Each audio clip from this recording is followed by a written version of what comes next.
Good evening, everybody. Hello and welcome to Part 3. That's right. Tonight. Yes, Part 3. There we go.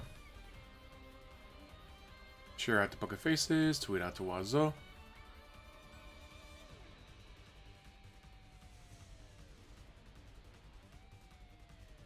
Alright.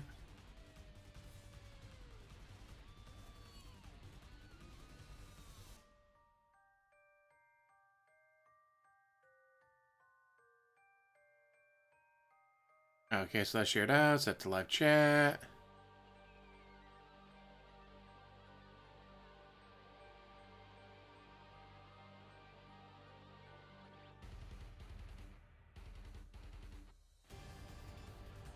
And we should be good to go. And yes, I'll be playing Vampire Crawlers while watching this because it's going to be way more entertaining than he is, I'm sure. Unfortunate, but true. Well, looks like everything's set up and ready to go. Let's go. Yes, for part, not 1, not 2, but 3 of him reacting to a 3-hour and 38-minute documentary. Hi, it's Part 3 of my reaction to the Quartering documentary by June the King. And tonight, we're going to get down and dirty in it because tonight we are getting to modern times. You know, the first stream was major backstory. The second stream was the beginnings of the Quartering up until around 2022. Tonight, we get into the real meat of it. We get into the modern dirt. What's been going on in the last several years, which I'm sure most people are aware of. I am Spoiler. not. No, That's you don't. why it'll be more interesting for me to dive into the more modern topics, right? Welcome to DSP Reacts, everyone. I hope that you have been enjoying this return to reacting in the last week or so, right? It's been interesting, to say the least, to come back to it and to see if I could get an audience for it and to see if people would be engaged in it. And I would say it's doing all right. It's certainly not knocking down doors and going crazy. You know what I mean? It's not a barn burner, but at the same time, I do think that there is an audience for it. People who like seeing my reactions to hot topics and pertinent things. And we've had good attendance. No damage. We've had some pretty good support. So it continues, okay? Good stuff. There we go. That's what we needed. There you go. Toned Bone with our first contribution of the night.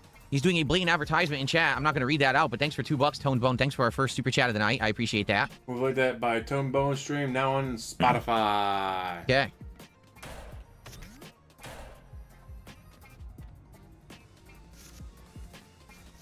I hope my allergies don't bother me tonight. I'm going to be talking a lot, obviously.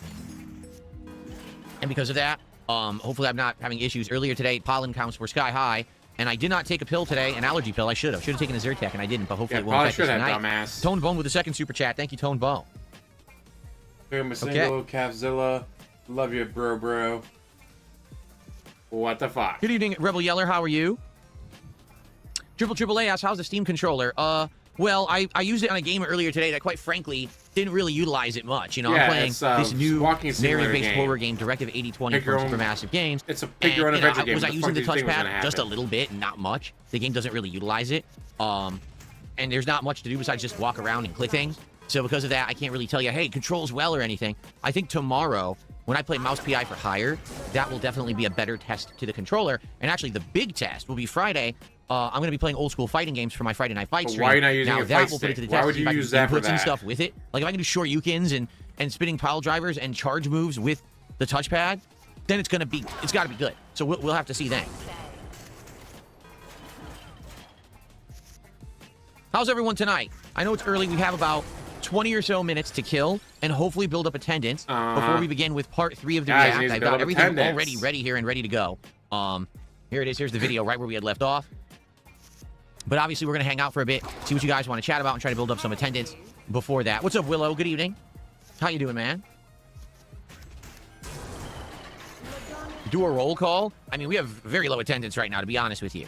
Like, we have Minecraft Beans, Robert Wilson, Nieces, you're not showing them give me lots of money yet. Toned Bone, Traditional Couch, Rob, I already said Robert, Rebel Yeller, Mia, Mr. Magoo's Eye Doctor just showed up, and hello, oh no, not him again.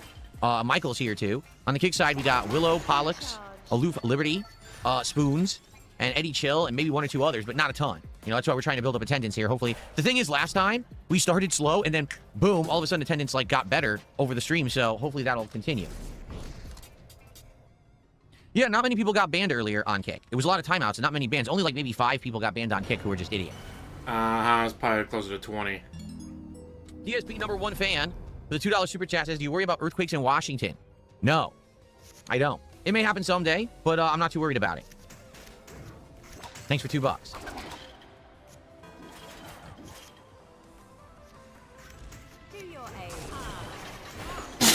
What did they do? Zunai. So I was playing Directive 8020 earlier. Now listen, it's a narrative-based game. It's slow-paced because it's building a suspenseful horror plot, and there's not a lot of action, right? It's a lot of clicking, reading, interacting, doing dialogue choices. All right? Everyone knew that going into it. The YouTube side was very quiet. A lot of people were very quiet, not really talking. Sakai, the Kick how's side, it going? they all started spamming the thumbs down emo. And I literally put up with it for like 90 straight minutes, and then I was like, all right, No, guys, you didn't. I get it. You don't like this You kind went of on a game. ban spree. Come back tonight when we do the rehack. Massive Come back ban tomorrow when spree we play over more that. action-based games. You'll like it more. And some people didn't listen. I said, all right, so now just so you know, I'm going to start timing people out. If they continue to spam, it's been almost 2 hours now where normal people can't talk in the chat. They still didn't listen, so I ended up timing out like 30, 40 people, no lie. And then finally they stopped doing it, except for just a few who kept going, and then they got banned. But for the most part, people stopped after that. So He banned at least 20 people. very good.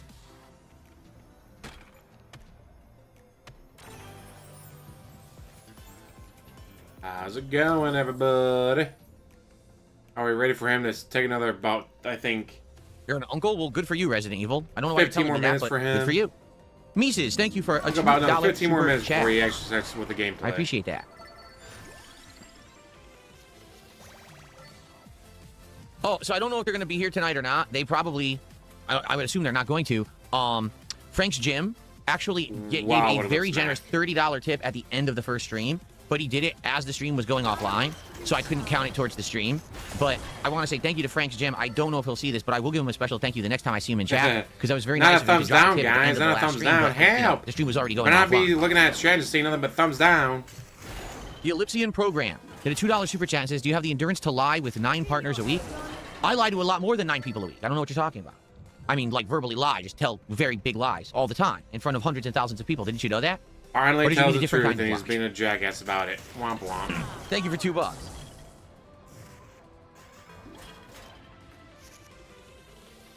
I mean, pretty much everything I say is a lie. You all know this, right? Yes. Absolute 100% lies, and nothing but lies out of his mouth. Huh? In fact, I think, for the most part, mostly anything I've said in my life has been a lie, right? Everything.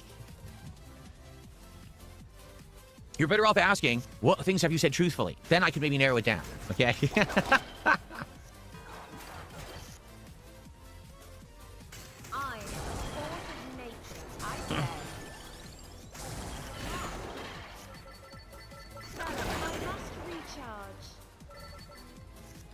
So, tonight, we're going to react for another 2 hours. We'll start in about 15 minutes or so.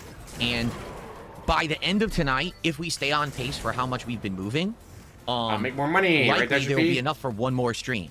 So tonight, once again, if we have a good stream, good attendance, good engagement, good support, and everyone is liking the momentum and wants me to keep going. Support. The only part that matters. The finale of this react will be Thursday night.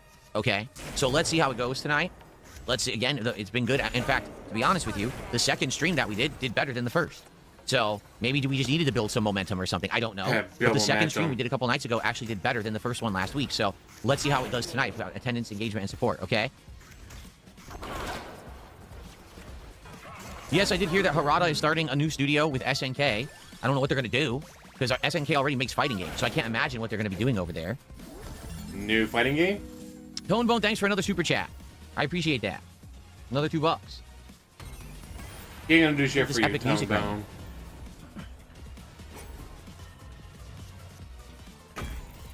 He ain't going to do shit. Well, thankfully, we're at 1.25 speed. That's it. This is the King's Club. Everyone's getting on the floor and start busting a move immediately. Or else you'll be banned. You'll be spurned from the club. My guards will have charge in and start poking you with lances and swords. Get down there and dance. Of course, we got gameplay. Unlike him. I mean, he's doing this on DSP. That's not true at all, Pinky. Today it was warmer outside. However, it was cloudy for a lot of the day, and my air conditioner has been on blast all day, so the climate in here is excellent. The climate will be excellent. Unless it gets like over 100 degrees outside, this air conditioner is good at handling it. Uh-huh. Yeah, he starts playing this fighting game. All of a sudden, guys, I'm sweating here. I'm sweating. What was that stupid hat he was wearing? Is there really? Reverse says tonight we're going to finally be getting to the coffee brand. All right. Coffee brand. Sounds interesting to me. You guys have mentioned it as a meme in my chat for many years. Tonight we'll learn all about it. I really don't know anything about it.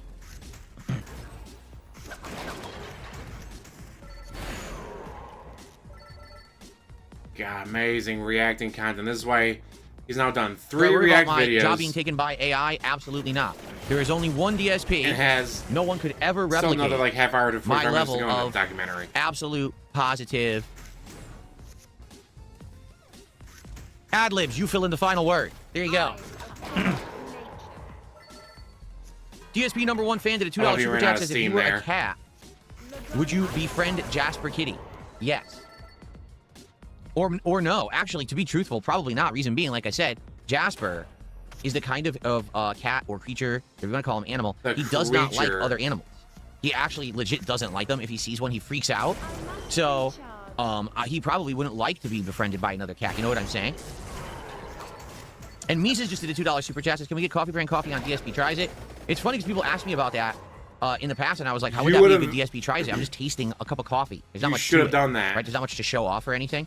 By the way, apparently the leaderboard broke because 2 of you super chatted, and even though your super chats went through before, now they didn't. So I guess the leaderboard. You should have fucking done that. You should have had Coffee Brand Coffee to go. I'll shout out any contributions that come in from the YouTube side, but the leaderboard, those last 2 didn't show up for some reason. I don't know why. Someone tipped $2 and said, are you excited for the eventual data center that will hit your town? I mean, this is the new thing going on right now. The next, hot internet conspiracy meme is that data centers are rolling out nationwide to your town to take all the water and electricity away. I mean, if they did a data center here, you would probably be upset because, I'm right near, like, Amazon. I'm right near Microsoft. I'm right near places that actually already suck up a lot of electricity and need it. I think I might be safe just because Jeff Bezos might be like, yeah, no, I have enough clout to say you're not putting a data center here next to my Amazon, fulfillment center empire. I don't think so. That could be true.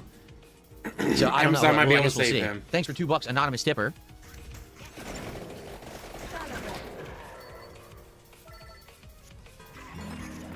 Now, see what I mean? Now this one showed up, so I guess the leaderboard was erroring out for a minute.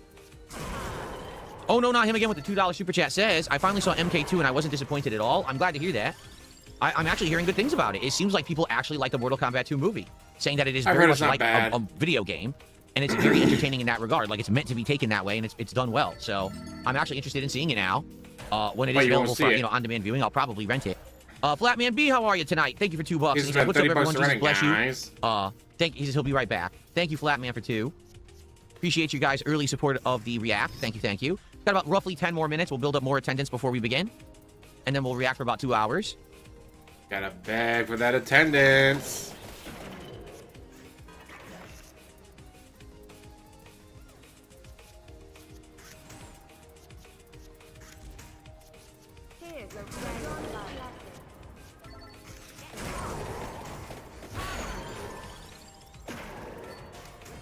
Alright. What's up, SD Chargers? How are you? He says he hasn't been here since a RimWorld stream. Yeah, it's true.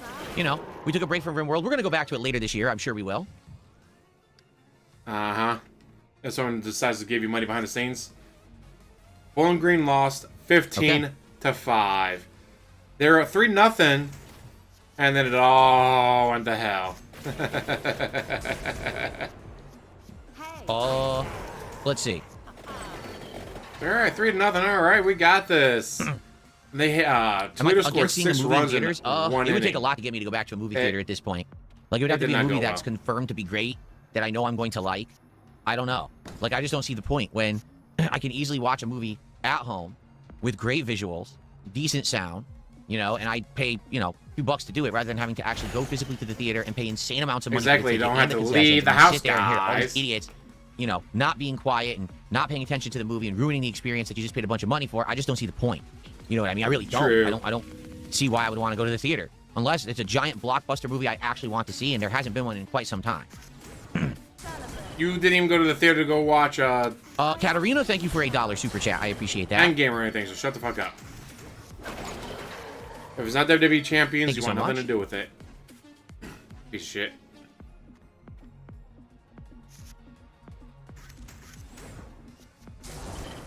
Can we see the Mega Man animation again? What do you mean? The one on the frame? It'll play randomly by itself. Oh, wait, no, it's not, because now I'm doing my current games animations. Do you want me to go back to the classic animation? Because I have 3 sets. One for the podcast, one that's classic gaming, and one that's the current games I'm playing. Would you like the classic animations back? Okay. Plus, that's the one that has the Dunsfelter emote in it now. That's right. Fucking Dunsfelter, he's missing him so hard. Okay. It's hilarious. Well, there you go.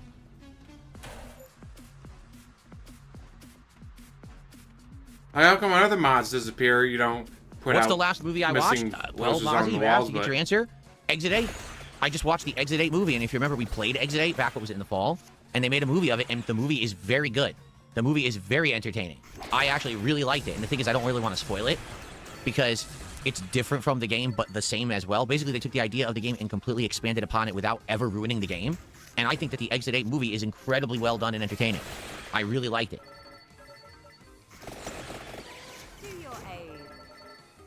Alright, come on, we can take him out. SD Charger says he got quoted $16,000 for a new central air conditioner. Now I get why you wouldn't want to get one installed. Oh, no, I want to get one installed. I just don't have $16,000 available lying around right now. You know what I mean? Now, let me ask you this, SD Chargers. Was that quote including completely redoing all the ductwork in your house so it would work? Because that's also what I need done. I'm not only just buying the central air unit, I have to redo all the ducts in my house to properly distribute and capture the air so that it would stay cold. He has to. My house was not built for central air, so I'd have to do that extra step on top, and that's what's kind of the killing thing for it. For me, it would probably be 20, 30 grand because of that, which sucks. Womp womp. Lambo Calrissian, 500 kicks. His DSP is the king of care. Nice. Well, there you go. Thank you to Lambo. I appreciate that.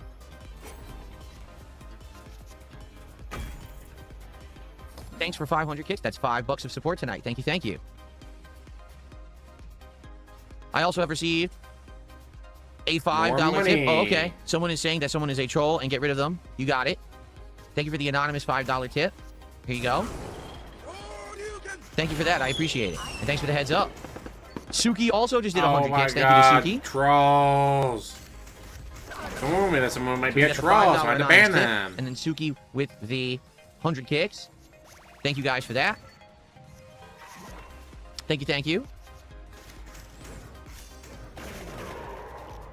Wow, SE Charger says, no, that's just replacing the existing old central air unit. Dude, ductwork would have been, yeah, see?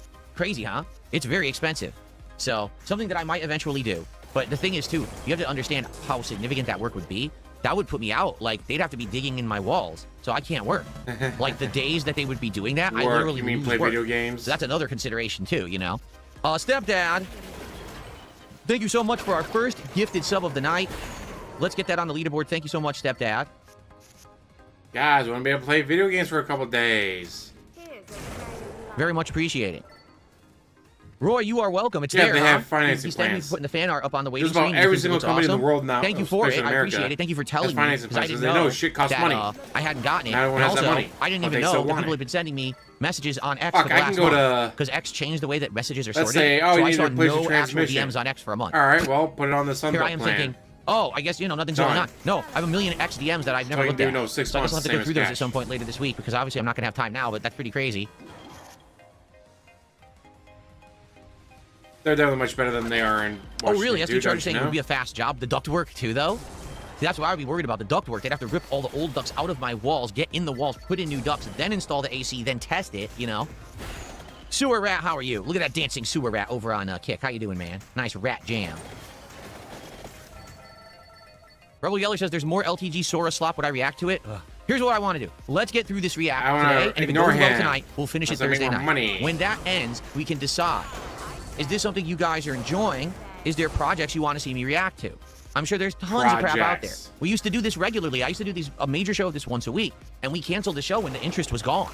So it might simply be finding the right things to react to, but I feel like if we do it too often, no one's going to care. It's not going to feel special if I'm doing it all the time, right? So let's try to figure this out. Get over it. Let's try to figure this out together. I'm sorry. Did I say your name was Suki? It's Suku. I'm sorry, Suku. I misread your name. I know your name is Suku. I don't know why I said that. My fault. Thanks for the super chat. Or for the kicks. Yes, it is. Oh, no, not him again. The fan art was there. I saw it. I literally saw it. It's there. It's between the earlier slides. I think it's like, remember it says like 18 years of DSP or whatever. It's right around there. I saw it in there. You know, the problem is, it's hard to see because I have so many slides that it's in there with a ton, but it did play. I got yours and I got Roy's, so no worries there. I appreciate both of you submitting the fan art. And you do in the winter when they have deals. Yeah, exactly. Mozzie says maybe but there's so many things you can do to get this done. Would vote. Well, this is the But thing. he I won't don't do know. any of them. I don't know what's going on. He won't I don't know do what you guys any want of me to it. react to. Obviously, this is considered a drama react. Do you want more of this? Do you want me to react to different topics? Maybe not drama, but long-form stories. You know, the visual novel is a humongous thing right now on YouTube to react to. People love visual novels, so I could react to something like that. Why don't you play visual novels? Video essay is what I meant to say. Video essay, not visual novel. The video essay is a humongous thing on YouTube that everyone's making, and they're very popular. Maybe you want to see me react to those. They've been doing that for decades. You let me know. All right, but Where's let's the get through this week. Again, school? let's see if tonight goes well, if Thursday goes well. If it does and people want more, I'm willing to give you more, but I need to know what people want. But you need to give me money. Holy shit, it's 7:30 his time at this point, and he still has 0 game plan. Okay, we're just about, actually, it's just about time to start, guys. So get ready, because we're going to begin in a moment. Grab a drink, snack. If you need to go pee right now, go use the restroom, because I'm going to get set up here and we're going to begin, okay? I don't know, 30 minutes ago. All right. Take a sip. Look at the adjustments.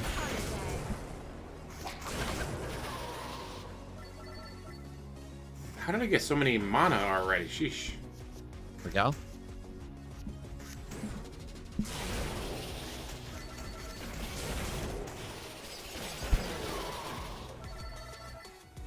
This actually rolls the locals never on time.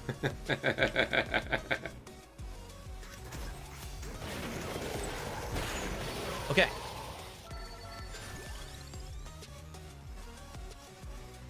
This is where we left off, everybody. Yay! Are we ready to begin? Finally. Thanks for the early support, everyone. Really appreciate Only it. Get 32 that support minutes before since we you even started the begun. stream, I definitely guys. am grateful for that. So, just as I said the last 2 times that we did this, okay? Super long documentary. We all knew it was going to take many streams to get through it. I'm okay with that. As long as you guys, enjoy the content, I'll keep putting it out. As long as you show up, engage, and support. Right now, attendance is meh. Hopefully, we get more. Engagement is good. Support is, you know, a good start. So let's see how tonight goes and go from there. And again, we get through tonight and it's good. I'll finish this on Thursday. We finish it on Thursday and it's good. We'll talk about the future. Okay? All right, folks, we're back. Here we are, right where we left off. If you remember, last time around, we talked about the 25 seconds, maybe 10. How his channel completely diversified from Magic the Gathering. It became a Culture Wars rage bait channel where he would purposefully be doing this kind of content to piss people off. He would get into arguments with certain people. He would completely, you know, basically kind of almost stalk and haze people like Brie Larson to get that rage bait going. He would get into arguments on social media. This one guy actually like hit him in real life as a result, right? And he also seemed to frequently get on stream either incredibly tired or inebriated and tell stories about things like his infamous piss story and more. That's pretty embarrassing. But ultimately, where we left it last time, the last thing that we noted, right, was he is mentioning that at this point of his life, he's completely burnt out. This is 2022. He's completely burnt out. He's completely overworked. And basically, he's not really enjoying his life anymore. He's even seeing it affect, like, his personal life, like his marriage and stuff. And what I said, the final thoughts we had a couple nights ago is, why is Jeremy in this situation? It's because he's always just like pushed DSP himself and his guys, finished into this overworked situation where it's like, he's not just satisfied doing one thing, he wants to do the next and the next. So here's the next Kickstarter, the next GoFundMe, the next Patreon project. Yes, he likes to make money for this, and not beg for it. He would always get all the money, and then he would have to do the projects, and then next thing you know, the guy's massively overworked. Now, the other thing is, he's mentioning he's a millionaire, he's got planes. He has planes. Plane. Okay? If you have a plane, you would... No, he has a plane. Not planes, a plane. Which is so fucking crazy, but it's not planes. I'm loving that DSP. I don't get it. If he's a millionaire, then what's the issue? He's a millionaire. Why is he shopping at Walmart? Well, gee, DSP. How come when Bill Gates and Steve Jobs do a photo shoot together, it's a competition to see who can wear the cheapest amount of clothing? Almost as if you have money, you go, huh, I have money now. What happens in the future when I don't have money now? Maybe, just maybe I should be careful with my money now, so I'll have it in the future. DSP is definitely the guy that, oh hey, my app sold for $10 million. I'm gonna buy a $10 million house. What? Had to pay taxes? What? I need money for other things? But I spent all my money. What do I do? Why are you gonna get guys like Bill Gates and Steve Jobs? They're doing a photo shoot together, and it's literally a competition to see who can wear the cheapest amount of clothing. Like, come on, DSP. You cannot be this ignorant to what's going on around you. Oh wait, yes he can. I hope that you're doing enough things that, you know, you can support it and that you're not completely killing yourself to have a plane, but apparently he is. Yeah, like, price between 40 and 70K, so it's on the a internet fucking running car. projects, grifting to make money for them. So instead of buying a third car, he he's bought a plane. Basically affluent, but he's killing himself. Which is still insane to buy a plane, And that was but not as insane. All right, ready? Continuing on, the June the King documentary, where we left off. I don't know what this is going to be, but I remember we paused Cannot here. imagine so let's see. It's been 3 years since Jeremy initially told the Walmart story, yet it was still in circulation. The Walmart pistol, if you remember correctly. Oh my god, we couldn't even get to 2 seconds! Breaking down his choices in depth with diagrams to prove the inefficiency. We didn't even get to 2 seconds. Well, let's do that again. But I remember we paused here, so let's see. It's been 3 years since Jeremy initially told the Walmart story, yet it was still in circulation. The Walmart pistol, if you remember correctly. Alright, so it was 5 seconds. 5 seconds. You said 25, I said 10. It took him 5 seconds to pause. Correctly. Now evolving to where creators were breaking down his choices in depth with diagrams to prove the inefficiency in his choices. In April, there was yet another Twitter rant on the topic of balding and soiling himself. In the midst of this mockery, Jeremy was making plans to create something that could sustain him outside of YouTube. With a history of failed websites, he was investing into something material. He was investing into the coffee brand Coffee. Oh, wow. This is funny, because people were saying, this is what we're going to get into tonight. It's literally where we are. Wow. So this is, I've heard about this so many times. People have come into my chat and said, did you ever try Coffee brand coffee? Would you try Coffee brand coffee? What do you think of Coffee brand coffee? I'm like, what the hell is Coffee brand coffee? What are you talking about? And then people would say, oh, that's the Quarterings coffee that he sells online. Like, I don't know if I would get it. Does he even sell K-cups? You know. And the thing is, do I drink coffee? Yes, I do. I do. I usually have 2 cups of coffee a day, sometimes 3. Depends on the day. I love coffee. I drink it black. I don't necessarily drink the coffee for its flavor. I drink it for its effects. So could I review Coffee brand coffee? I mean, yeah, I could buy a box of it, I guess, if he does K-cups, and I could drink them and tell you what I think. But I would never do like a DSP 10 seconds of research, dude. episode. I think that would be incredibly boring. 10 seconds of research and telling you what's better or worse. I think that would be stupid. So that's why I've never done it. Okay. Creation. Coffee brand coffee was formally announced in a video titled "My Coffee Company is Under Attack." Jeremy clarifies in the video that hold on. I just realized the volume's way too loud. Let me fix that. Okay. The title was clickbait and a marketing ploy to that's better. Okay. Bring attention to his newest project. Jeremy would heavily promote this coffee, to the point that there are, at this moment, approximately 1,000 videos on his channel talking about or mentioning Coffee brand coffee by name. So basically, he plugged it in every video moving forward. I mean, if you were to start your own actual company, right, of something like this, obviously, if you already have another thing that's successful, you would probably want to have that cross instead of begging his audience for money. You know what I think? Parks? I think I will. You know, why not? Why? You know, I have the avenue to advertise it. This is probably going to be my customer base. So he's still got like 45 minutes to go after this. Makes sense to me. You know what I mean? It makes sense to me. But I guess a lot of people have issue with it, thinking it's another grift, right? June 8th, infamous political commentator Tim Pool was swatted. Jeremy viewed this as an opportunity for promotion. He spent $100 in chat tying the high stress of swatting. This is a high-stress moment, likely a great moment to brew up a delicious cup of Coffee brand coffee. If the stress is getting you, perhaps one of our new teas will calm you. But maybe a velvety cup of Coffee brand coffee cocoa. Man, now here's the thing.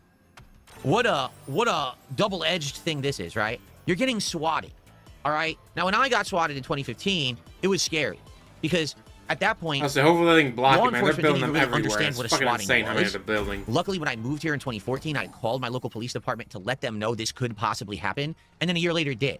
So they were kind of prepared. They already had it on record that this could happen. So when they came to check out the situation, they didn't necessarily, okay, oh my God, this is so serious. They were prepared, but they were like, it's probably fake, all right?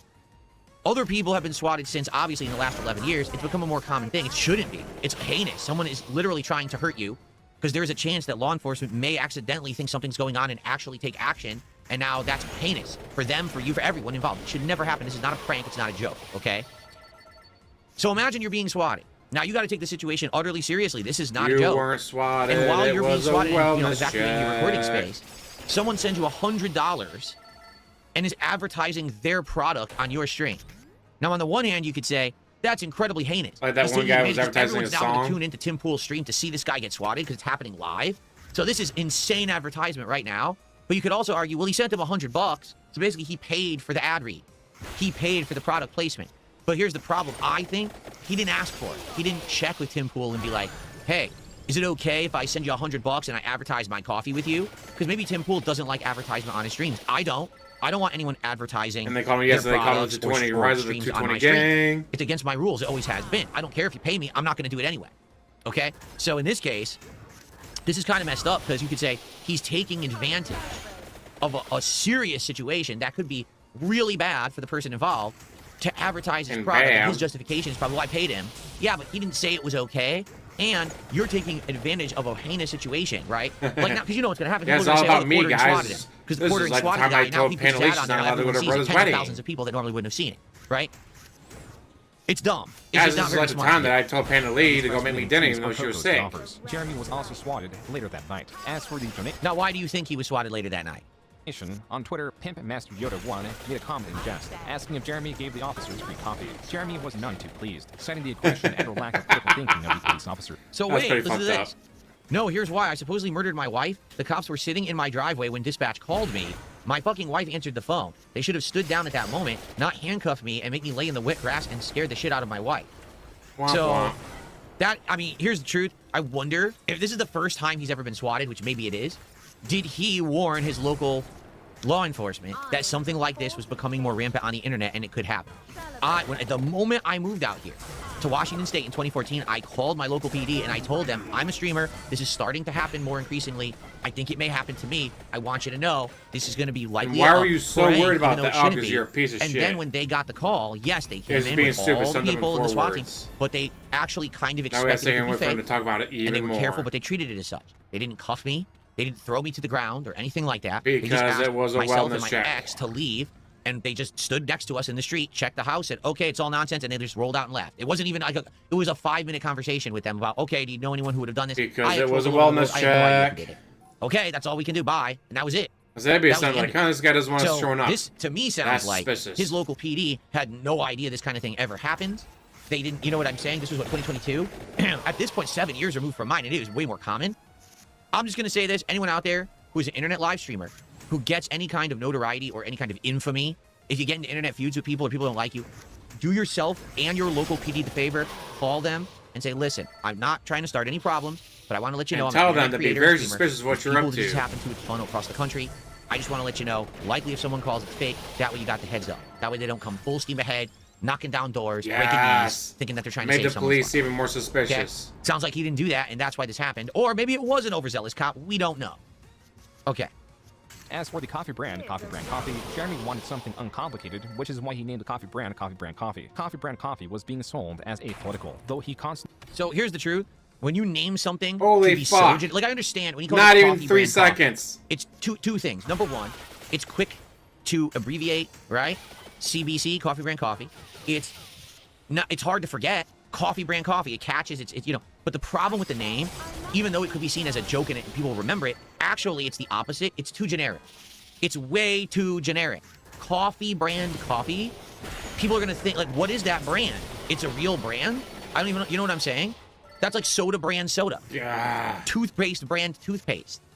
Would you go to the store to look for that? You wouldn't even know it exists. If it was cheap, it's way too generic. For the cheapest option, probably. To be catchy or catch on. He could have called it Bearded Man Coffee, and his logo could have been his beard, and it would have been way more catchy, and it would have been way more popular. But when you say coffee brand coffee, it's so generic, you'll never figure out what it is. Can you imagine just someone going online searching for coffee brand coffee? What would come up? What do you think actually does come up if you search for coffee brand coffee? Now I'm curious. Guess what comes up? Coffee brand coffee. It does come up. It is the first thing that comes up, right? That's him. Yes. It's almost like he had a good idea here. Coffee brand. Yeah, it's the same. Is it? Yes. Yeah, that's it. So it does work. It does work. Jeremy's Club. And it is the first thing that comes up in search. So, but I just think to me it's not catchy. You know what I'm saying? Like it's just too. And who's the one that was making $1 million a year for coffee? Multiple people just said that's sponsored. So he's paying for that to come up first in chat. Is that true? Be a hammy blob of chewed gum. Casino always wins. He paid for that. If he didn't pay for that, it wouldn't have come up first. Okay. Nobody on Mars thinks it's good content. Go back. It's not. He is so bad at this. Result. Like, you literally get 3 seconds. It's still the first result. 3 seconds. And then it actually comes up on Amazon as well, and then comes up his... And then he's got to pause making it by himself again. So... That's my stream, the attention's going to be on me. Yeah. At least for my search, and I've never searched for it before. So it can't be, oh, you know, Phil's related searches or whatever. No. So, I don't know. I'm just going off of what I'm seeing, okay? But I do feel like it is too common of a name. He should have been, like I said, Bearded Man Coffee. Or Quartering Coffee. Even that, right? Okay. As it on his political commentary channel. He saw this as a necessary boost to then hopefully detach it from his brand and perhaps see it on store shelves. There was an issue with this. Not only was Jeremy's brand inherently tied to his coffee business, but also the possibility of it being tied to the roasters. On July 17th, 2022, Kiwi Farms user Cat Attack compiled several images from Jeremy's visit to his roasters and from a suspiciously similar looking roaster. Cat exactly. While more saturated in the commercial, it was still apparent. Most damning was image 5 in the set. In both Jeremy's it's absolutely horrible. Like, Instagram page, this might be the longest it's going without pausing. Being poured out of some sort of mixer. So it's exactly the same. It's the same people. It even has the same pipe on the wall. That's definitely the same. So what they're saying is he doesn't really make his own coffee. He pays a company. They make the coffee. He slaps his branding on it and he resells it. He's essentially a drop shipper. Okay. Devices are seemingly mass-produced, there is one very odd pattern that they both share, one that, for no reason, should be the same. It is the paint. Right below the hatch, the paint is chipped, a design flaw that undoubtedly mixed paint chips with coffee beans. The pattern in the chipped paint is the exact same. It's the same machine. I mean, you can tell the pipe on the wall is exactly the same. It's got the same calendar right there. It's got, you're right, there's a zillion things you can see here to see it's exactly the same roaster. Okay. Sourcing his coffee from Mill Creek Roasters, then it also means it is attached to the politics, which are opposed to Jeremy's perceived politics. But the rabbit hole goes deeper, as this Reddit post points out. Rabbit hole, shout out. Brand and Player One Coffee, owned by the CEO of Meta PCs, shared a registration address. So it's this company does it for everybody. Basically, they are a company that is a drop shipping company. They'll make you coffee based on your personal preferences. We have no idea, Your I want Honor. this flavor. I want this style. They'll make it. Maybe they even bag it and produce it and mail it out. But they're doing the work, not you. You're just the drop shipper. You're just the guy, the front man, to sell it. You're not making any of it. There's nothing wrong with that, for the record. Like, if you stand behind the product, and if you feel that the product is good, right, then I don't see a problem with being a drop shipper. Now, if Jeremy comes out and says, well, it's my coffee, we actually make it. No, really, it's my employees and we own it and everything, then that's a problem. And did he do that? I don't know if they've said that he said that yet. Let's find out. Is in the same state as Roasters. Located just outside the city they are located in. To this, Jeremy admitted to sharing a fulfillment center. Like, this is not an own. It's like the same mentality of like, you peed in your basement. Like, you have a coffee operation that has shipped 30,000 units in the last 3 months. Gotcha. You used a fulfillment center to ship. Name a single business that doesn't. I don't even understand. I don't understand these people. As for Mill Creek, oh, it's just rebranded. It's just rebranded this or rebranded that. It's absolutely not. If anyone understands anything about business, it's rebranded. It's not like I went out and bought like $1 million. Yeah, technically is the best kind of correct, dude. But like any idiot knows that.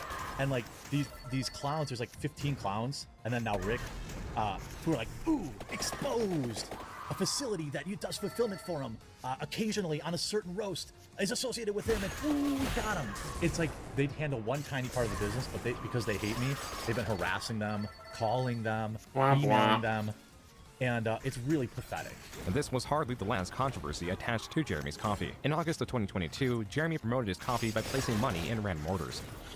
So let's get that guy some money. Man, this recession sucks. Isn't this the Mr. Beast tactic? Mr. Beast has been doing this for many years, where he says that you can win the golden ticket if you buy my candy bar. And look, if you buy a signed t-shirt, randomly I'm going to put money in the bag for that, right? Like, so he actually, did he copy Mr. Beast? Or did Mr. Beast copy him? Because Mr. Beast, I feel like, has been doing this for years, right? Long time. Let's give you guys some stimulus. We're gonna throw some. Or maybe Mr. Beast copied him. Do you ever think of that? Comments completely turned on Jeremy. Quote, I like to drink my coffee brand coffee while playing Raid Shadow Legends is sitting on my 1 square foot of land in Scotland that I am a lord of. Also, a video dedicated to a product he talks about 4 times a day. I love this new channel dedicated to coffee brand coffee and how it mixes in other stories too. Very similar to the quartering if anyone remembers that channel. If anyone remembers that channel. Jeremy stopped utilizing this marketing ploy and accidentally revealed his monthly earnings on YouTube. What? Womp womp. He accidentally showed his monthly earnings on YouTube. Accidentally? Oopsie poopsie. So, first off, never say that again. Strike warning. Maybe fuck, I hate whenever you say that. Show everyone that he had a warning there, but he accidentally showed. I hate when he says that. $a month on YouTube. Now, I can tell you. Hold on, everyone. Calm down. I'm a YouTuber. I don't know if you're aware of this. I can tell you what this entails. Are you ready? This entails super chats. This entails memberships. This entails gifted memberships. This entails ad revenue. Okay? However, that may not be fully representative of what he really makes, because there's a lot of adjustments that go on during the course of a month. See, it says estimated. There's all kinds of adjustments that happen. Most of the time, I'm not going to lie, it ends up being less than that. Okay? It depends. Like, let's say someone came to your channel and gifted 1,000 memberships, but they were from a country where the membership is worth 5 cents. You know what I'm saying? It may not calculate it properly or know right away. Sometimes there's adjustments that take place in the calculation, so it's not actually completely accurate. Yes, he said oopsie poopsie. He's absolutely fucking stupid. What he's trying to claim here is like, well, guys, the trolls say this is what I made, but the trolls are wrong. Except the bank leaks prove it. The bank leaks not only prove that they were close to what you're making, they're actually underestimating what you were making. So he said, well, that's not going to be totally accurate, guys. Could you imagine making $46,000 in a month? Just off of YouTube? Like, holy shit. That's insane. Guys, that might not be accurate, guys. Because, what if this thing that only ever happened to me and no one else happened to him, too? Accurate. Jackass. However, I have something else to say that you may not realize. That estimated revenue is based on 28 days. That's 4 weeks. It never accounts for 30 days or 31-day months. So in reality, when you see that estimate, it's usually lower than what it really is. So I would actually say, as long as he didn't have any major problems that particular month with some kind of supporter or funder, he probably made $50,000 to $55,000 that month. So there you go.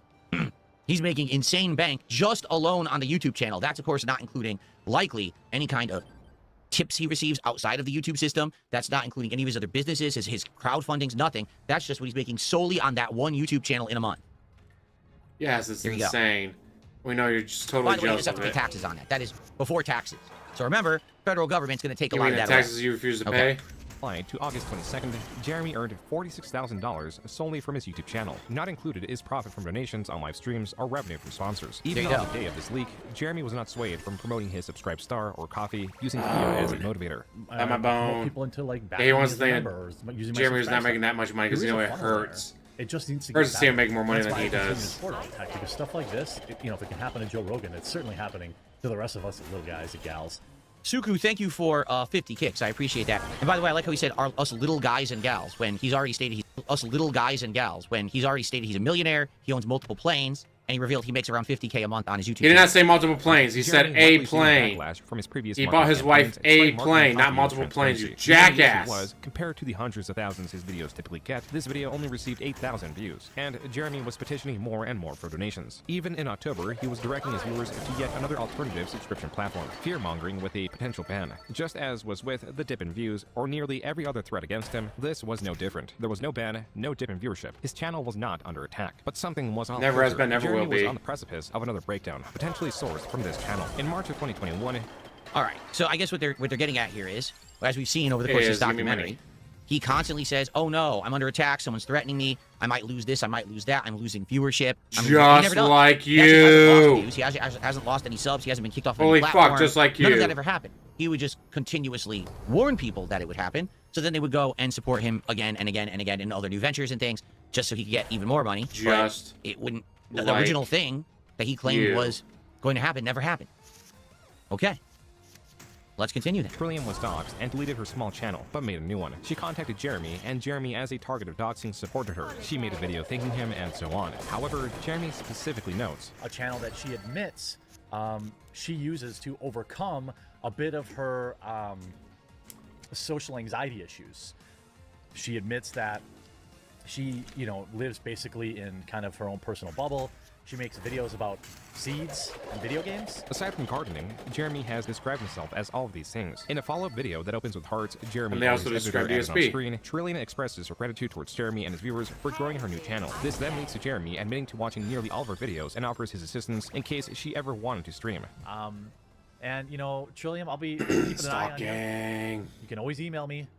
Keep things, with quartering, it wasn't even e-begging. He was actually legitimately doing this shit. Next video is from Jeremy's. But pisses DSP off. Why would you even say that stuff publicly? Like, if you're gonna say that, say it to her behind the scenes. Why are you saying that publicly on a video? Like, that's bizarre. He's having like a direct conversation with someone who obviously he's already talked to behind the scenes. What the hell? Look at the left side of the screen. Fuck Jeremy from the quartering. Fuck Jeremy from the quartering. Fuck Jeremy from the quartering. Is that his actual stream? What the hell's going on there? Be jelly, Piggy. Be jelly. Oh my goodness. Okay. And more fulfillment, because like YouTube won't last forever, right? Oh, here we go again. And I realized that the Trillium. Tell DSP that he thinks it's gonna last forever, dude. For me, I thought maybe the closest I've come to feeling that way was helping Trillium. Trillium! For $5, I'll make a video.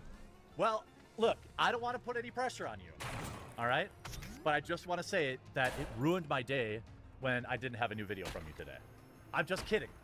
I'm just kidding. In August, Jeremy received custom leashes for his dogs and a card from Trillium. Jeremy would send support to another similarly small channel known as Melanie Mac. You know, just like with Trillium. Melanie Mac, shout out. Like with NXR Plays, or, you know, whatever the case may be, Ursha Gaming, Istra Gaming. You know, don't just do it because I told you to. Watch a video or two and see if you want to support her. Melanie Mac is someone Jeremy would take interest in, but that would have to wait. In March of 2022, rather than mention ladies, he made an entire video dedicated to her. Something's been weighing on my mind over the past 3 or so weeks, really the last month or so, and that's really the disappearance of Trillium, a YouTuber that I have a strong. I've been strongly stalking. Just strongly stalking her, guys. It's okay, though. I feel protective. Like, if you go to Trill's channel, like, I watch all of her videos. All of them. I mean, if what is he doing? What is he doing?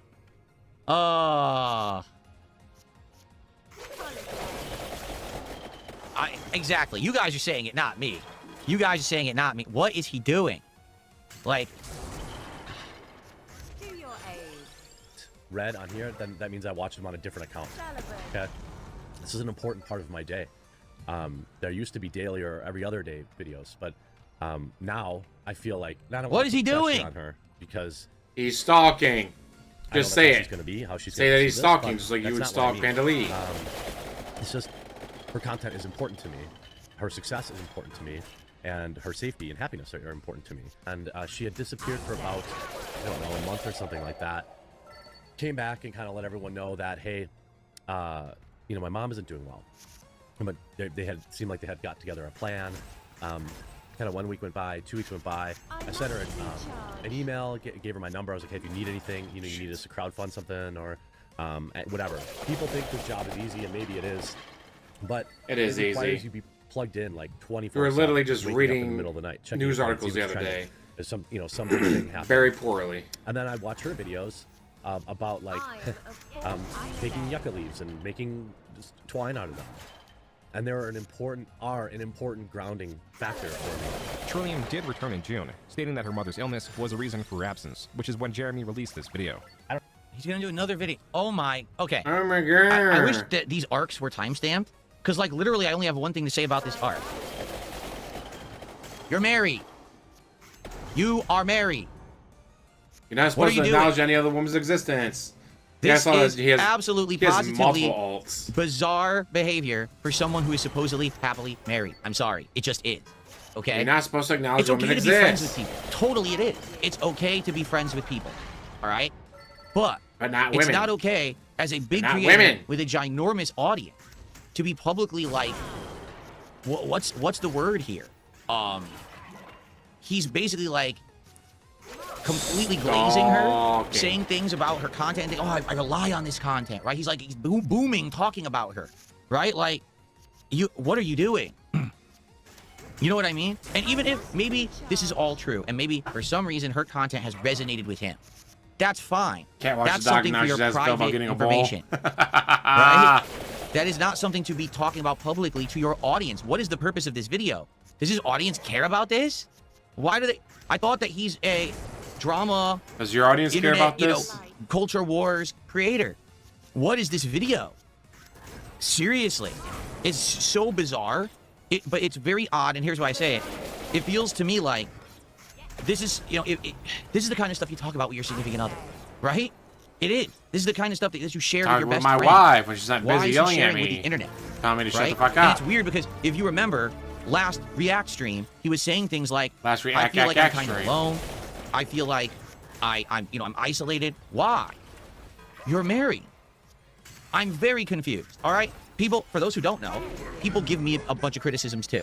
They do. And they'll throw things at me such as, well, so you don't really have a friend group you're hanging out with or whatever. Now, personally, people don't actually know that. The truth is, I am friendly with some people from back in the day who I still talk to all the time. I have friendly conversations with people about friendly stuff all the time, okay? I don't spend time with those people because I don't live near them anymore. I moved away a long time ago, all right? I live on the other side of the country.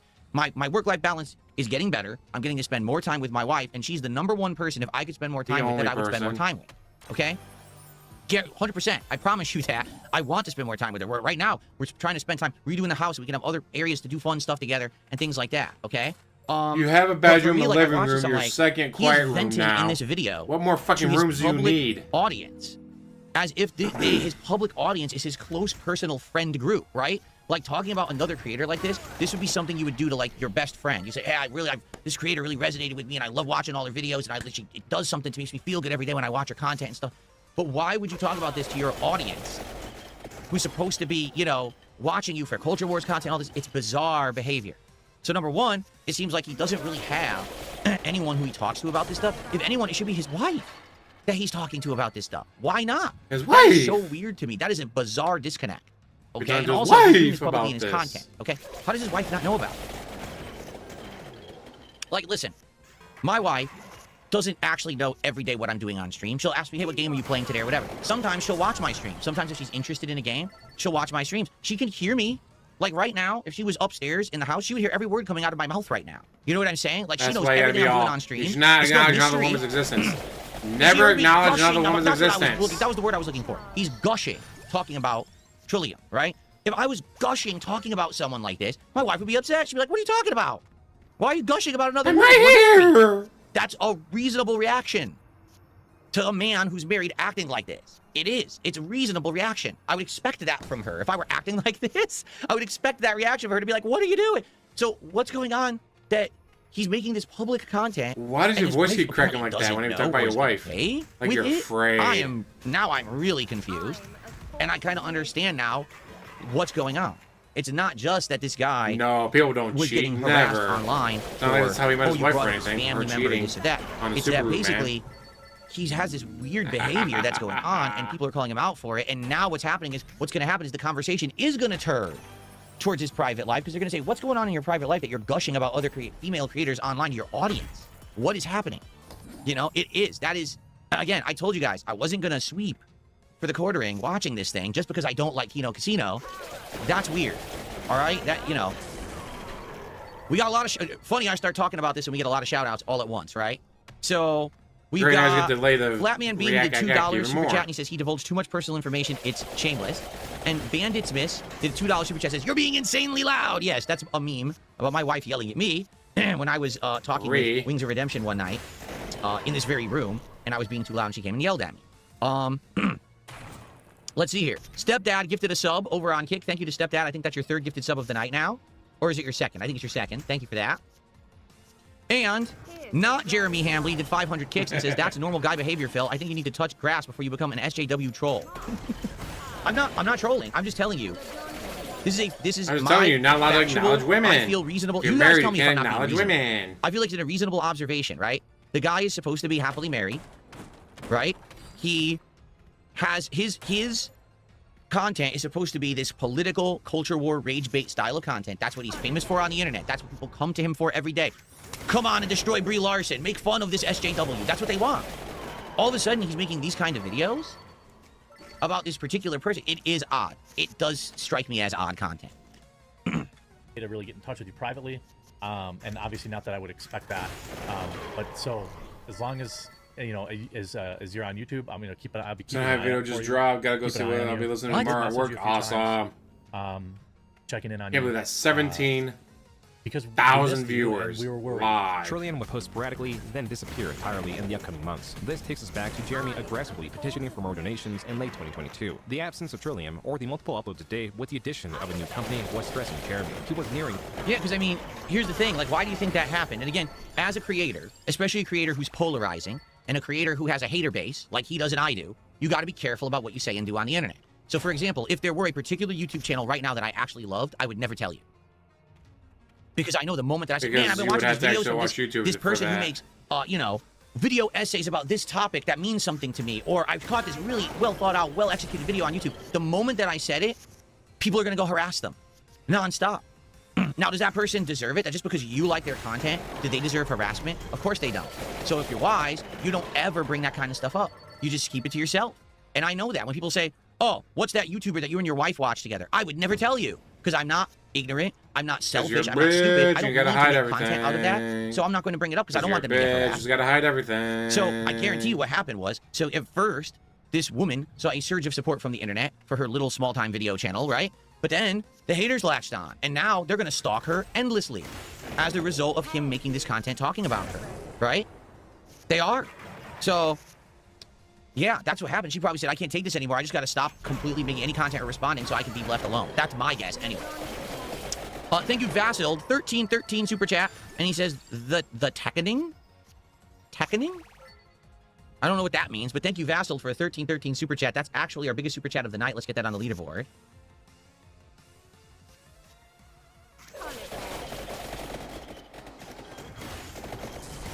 It'd be nice if I could type. I'm so dumb. I have a number pad, and I'm using the freaking number row like a moron. Are you drunk again already? So thank you for that. And then we've got Guitar Player. Thank you for a gifted membership to the community. I appreciate that. Thank you, Guitar Player. That's actually our first membership of the night. SD Chargers did a $2 super chat and says, the funny thing is, in his head, he thinks he sounds rational here. I don't know. It's weird. It is weird because, again, you have even if, rational. Let's say it's completely innocent. Let's say this guy actually does really like this creator, completely platonic, just really loves the content and the content resonates with him, all right? You still have to have the self-awareness to know that doing what he just did to his audience, especially with the fact that he has haters, that person is now going to get harassed as a result. I know that. I've learned that the hard way. I've learned my lesson. That's why you don't see me do that kind of stuff, right? Thank you to Suku. Just did 2,000 kicks over on Kick. Suku, thank you so very, very much. That is incredibly generous of you. Nice. The most kicks so far of the night. Thank you to Suku. Wasn't enough to kill him, though. Damn. And I also just received a $20 tip from Guitar Player. So thank you to Guitar Player 1939 for a $20 tip. Thank you so much.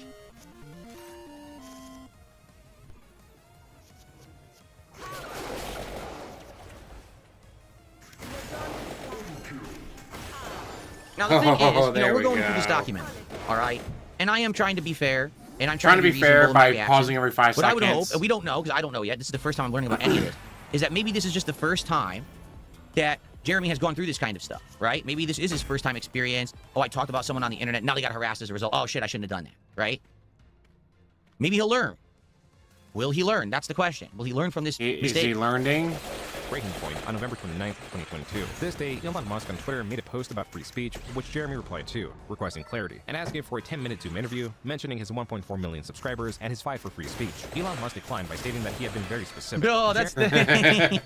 Can I imagine he made a mistake. Begging Elon he absolutely Musk for made a mistake.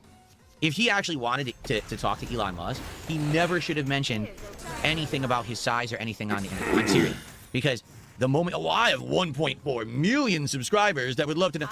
Elon Musk has way more than 1.4 million people talking about him at any given time. He doesn't care about your million subscribers. If you had said nothing, maybe he actually would have bit. But when you say you have 1.5 million subscribers, you're like, fuck this guy, right? He's just doing it for clout. He responded one more time, but it does not appear that Elon replied to him. On December 18th, can I imagine begging Elon Musk for attention? The quarter, I remember that. To Elon Musk, unable to find a suitable CEO for Twitter, stated, quote, Elon, I want it, and I can keep it alive. Not only that, grow it far beyond what it is now. I have a complex understanding of all tech, what Twitter needs, and what creators need. I also have a dozen years running a marketing agency that represented Fortune 500 companies. He campaigned to try to take over Twitter for Elon Musk? Yes. Hey, go big or go home, all right? For real? Go big or go home. And he did it in a public forum? Oh, man. I mean, who knows? Maybe it would have been like, oh, that's pretty fucking ballsy of you. I like that. Help immensely with prioritizing product. You don't know how Elon could have reacted. Again, Elon could have been very much of a... All right, that I did something like that. That takes fucking balls. It was when they were going to take away the Gutex emote on Twitch, they were going to remove it because they said that now he's become a polarizing figure and they didn't want him to be associated with the platform anymore. In reality, it's because Gutex is very conservative and right-wing, and it said, like, conspiracy theory, right-wing things. And Twitch is very left-wing, very left-leaning. They're like, oh, we don't want this guy associated with our site anymore. And I made it was a joke. It wasn't meant to be serious, but I was, like, posting up on social media, you should remove his face with mine. How's it going? You should put my face with, like, oh, or even the O face from my incident or something. You should do that because people would, that would really stick it to Gutex to have that removed and have my face in place because he doesn't like me. Now, that was a joke. I guess some people probably did think it was legit. It was not a joke. About it. It was a joke. All right. But was even not if a I were the joke. size of the quartering, and what I mean by that is the size of his YouTube channel, the size of his following, the amount of money he makes in that, I wouldn't be trying to publicly basically say, oh, I want to take over Twitter for you, Elon. Please let me run Twitter for you. I don't think that's a very good idea. In the shortest time frame. Yep, I would he be happy does to not do it finish for during free. this stream. 4 hours later, Jeremy Unlike May the 1st. coming down to the next 12 hours. Quote, I am going to sacrifice everything tomorrow and try It's to gonna be afford another people to vote no stream on this poll. Unquote. on Jeremy 3 minutes later blamed leftists for voting yes. Then 9 Thursday minutes night, I later, do tagged believe. 11 different influential friends. Then again 3 and 9 minutes later begged Elon to extend his poll, stating that he is even leaving his bed to make a video. Jeremy continued to tweet. A Twitter user commented. You want to know the best part about all this? Elon Musk didn't fucking care. Elon Musk, everyone thinks that he's like this super intelligent, serious guy. He's not. Spoiler alert. Elon Musk is not super intelligent, and he's also not super serious. This is the guy Smarter who than you tweeted are. about the valuation of stock being $420 at a party where he was smoking, and then he got knocked off of the board of directors of said company because you can't do that. But he didn't care. This guy has what's called affluenza. It means you become so powerful, so rich, you don't care about anything because nothing can really negatively affect you, okay? So to him, he posts up this poll on Twitter, should I step down? I swear I will agree and abide by the results. Everyone voted step down, yes, and then he never stepped down. He literally said, fuck you, and he just stayed. He didn't care. That was never a serious poll. But Jeremy got fooled into thinking this guy is like, I guess what it is, he must Again, really go look big up or to go Elon home, Musk. just saying. He wants to be Elon Musk. And so the fact that this is his idol, right? Oh no, do not step down, please, do not step down, whatever you do. And he's just all over it, like,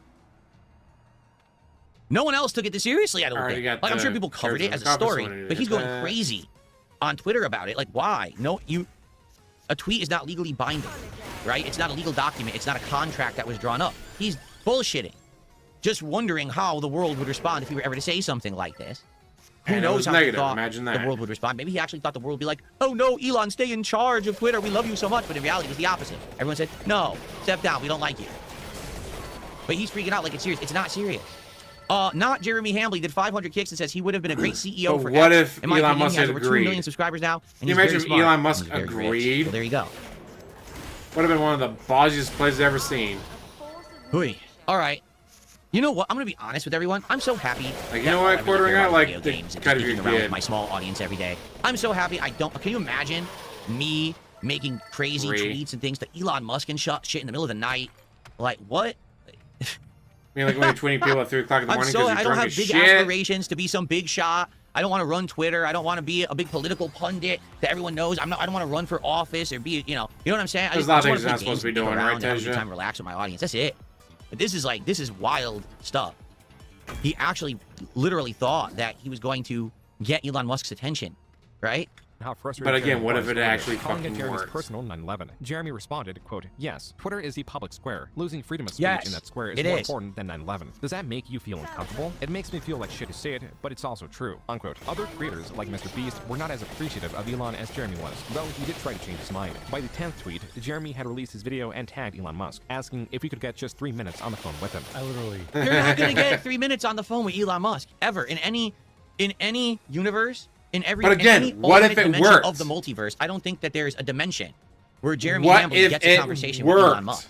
You know what I'm saying? Elon Musk does not talk to the plebeians. He's busy. Like, oh my goodness.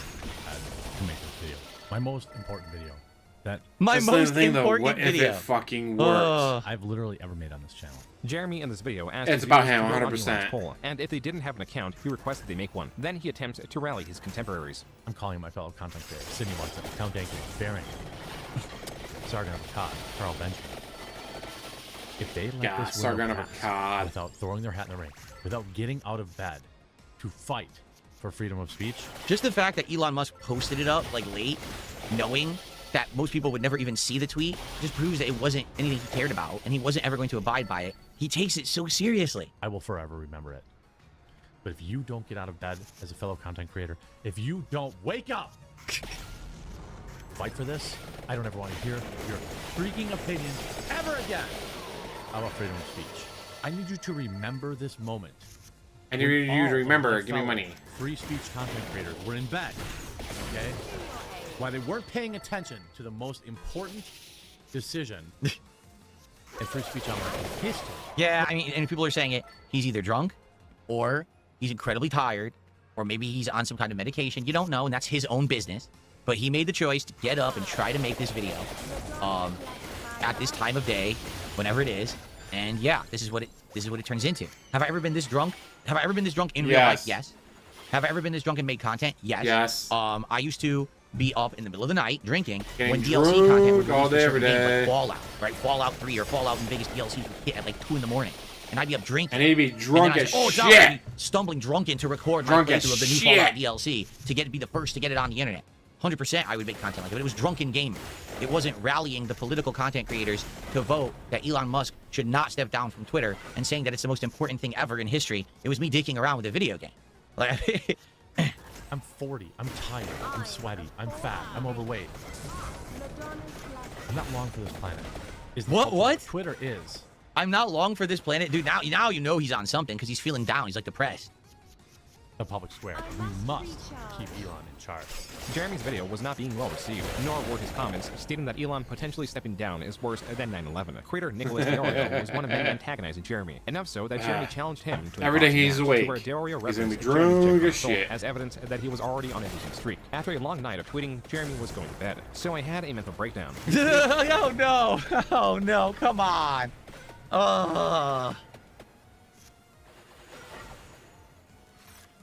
He ends up making a video saying he had a mental break. Good lord. I will say that this is actually truthful too. I'll give you guys a little bit of insight here. As a creator for 18 years, there are some times, okay, it could be middle of the night, I'm asleep, and I have an idea, and it riles me out of my sleep, like, whoa, what a good idea. That's interesting, or I have a thought. There's been some times, honestly, when I was drinking, and something hit me in the moment. I'm like, that's something that I should talk about on a stream, or I could make a podcast about, or I could do content on, all right? However, there's one rule you must follow. Give me money. When this The only rule that occurs, matters is give me money. you write it down, and you go back to sleep. Because an idea that you have, odd hours of the night, idea Just that like you me, have when Reee, inebriated, getting drunk, may guys. sound really good at the time, but if you follow through with it at that time, you may find once that spur-of-the-moment inspiration is gone, it wasn't such a good idea after all. All right? When you wake up from your All I'm drunken gonna say, stupor. I've been there. All right? I've had, you know, wow, what a great idea. Rally. And I wake up the next morning, I read it back. No, that'll never work. Or maybe that'll work with a few tweaks. There's no way that's going to work right now. You know what I'm saying? 9 Unless times out of 10. shows up and gives me out to That money. idea is a bad idea. There are some times, I'll be honest, there's been a couple things that kind of hit me out of nowhere. I'm in bed, I'm asleep, I'm drinking, I'm relaxing. Oh, I got an idea. And as long as I write it down, I check it out later. Sometimes it works out. Sometimes it absolutely works out. 100%. Well, that was a big bad choice that he made right there. Posted December 21st. Jeremy explains the tweets were the results of stress from his coffee company, from starving dishes not working, from helping other creators, and coping with alcohol. Jeremy again expresses his desire to achieve an acceptable work-life balance. It's crazy when like things are going good on YouTube and like you're just uploading videos and everyone's a banger and everything's going good and you're earning good money and you know the channel is adding all these new subscribers, which I'm very thankful for. But it's addicting, and I have clearly an addictive And then you fuck personality, so up. Jeremy will not begin 2023 strong Chug, because chug, he was banned chug, on Twitter chug, for over the sharing throat, a photo rookie. of Eliza Blue, a photo that could be found in a music video. This ban was reversed, but not before he alluded to her connections with Tim Pool and how little he was doing to support him. I posted a publicly available screenshot for a video that is still currently live on YouTube of Okay. a particular public figure who is currently known as Eliza Blue, but has been known under at least 4 other names that I know of, none of which are her birth name, where her dad is a Republican politician. Because you know his name is A the lot of quartering, right? Republicans, Look it up on the birth Republican certificate. It says the content creators. quartering. I don't like bullying people or trying to guilt people into support, but there have been a lot of people very curiously quiet. People that platformed this woman for clicks on their podcasts or their YouTube videos. The dispute between Tim and Jeremy was worse than he was letting on, going as far as to tweet that there was no drama between them, but there are disagreements. By February 4th, Tim had blocked Jeremy on Twitter, a decision partly made due to Jeremy messaging him about Eliza Blue. We booked him twice. He canceled on us twice. The second time he canceled on us at the exact This doesn't say anything. He was at one point so big he could have gone on the Tim Pool show. What the fuck? I'll let everybody remember know why I blocked him, because he sent me a message at 2 in the morning, which came off as a veiled threat. I will try and quote it verbatim what he said. I know our audiences want a war, but I don't. Please tell me your guy is taking her to task. It was not soon after that Jeremy had another episode. Bruh, you have done it. Drunk live many Got times. $200 for a controller review before he started his crap. I've done plenty of drunk live streams. What? Right now. This episode did involve So today's gonna be alcohol, extra but it was boring different for. from the Oh, rest it's because Pokemon it was in today, the isn't window it? of a 4-hour live stream. Pokemon where Jeremy would get always more gets and more money. Intoxicated, culminating in guests joining him at peak intoxication. Oh no. Anna or Brittany, they both have my cell phone number. So if they want to Yeah, come it's on, not a big deal. It's Pokemon. It always gets I must funded. have a female. Wait, let me get. It's now it's a pattern of him. He even admits he's drinking and he's doing these streams. I mean, it's obvious he's doing it. It's a public drinking stream, right? So you know this. I don't know what's gonna happen here. I swear, I've done no research on this guy. I don't know what's about to happen. It sounds like something big is about to happen. All right, without spoiling everyone, is something big about to happen? I'm just curious because it seems like they're building up that something big is about to happen. No, you don't know. All right, What Spoons are doesn't you know. so No one happy really and knows. giddy All right, about? we'll continue. Let's see what Yes, happens. Pokemon Oh saved boy. his business. For me, I'm drinking. I'm gonna Yay. drive my truck off the road in truck sim, right? That's what's gonna happen. Or I'm gonna fail for the millionth time trying to play Mega Man. Okay. Some boobs on here. Allie. All right, I'll get you in here, Allie. Allie Drummond, okay? I'm gonna require cam on for her. There's thousands of people in this chat have never seen me without a hat on. I'm not drunk at all. I'm that age. Ready? What? Oh my god. Oh my god. Guys, you just Sure, age I've gracefully, worked off gracefully a like 4 me. hat to a 5 hat. I spent $100 Not to get my your hair fault. I done. need to get a genie in this chat so I can go pee. I gotta pee so bad, but one of these girls better show up. Welcome to the stream. How are you? God. I'm good. How are you? Oh, I'm killing it. Yeah, I didn't think that anybody would be into pregnant chicks, but hey, I guess the internet's a big place, so maybe they are. She also has an OnlyFans where she sells breast milk pictures, stuff like that. So, Allie, I mean, we've only Good for her. exchanged nudes. Obtain that grain. Online. Obtain so that fucking grain. I appreciate you joining me. Yeah, no, thanks for having me. DSP is gonna act like that because there's a woman on screen. A woman! Bitch, get over it. Well, I have never given a single fucking penny to any OnlyFans girl. I'm sorry, but obtain that grain. If you get the chance to get someone to give you $1,000 to show your boobs, fucking do it. Perfectly legal. And you know what? People doing it for free. May as well get paid for it, right? Again, I can't imagine how much money I would have to make before I'd actually be thinking, you know what? I'm going to give some of this money to some woman who doesn't know I exist. Probably never going to have... I'll never make that kind of money. But you know what? Other people will. If you obtain that grain, do it. Instead of, I don't know, crying and begging the audience for money. Guys, I can't believe she's taking her clothes off for money. Now, guys, if you give me enough money, I'll take my shirt off and show off my rock-hard abs from working out.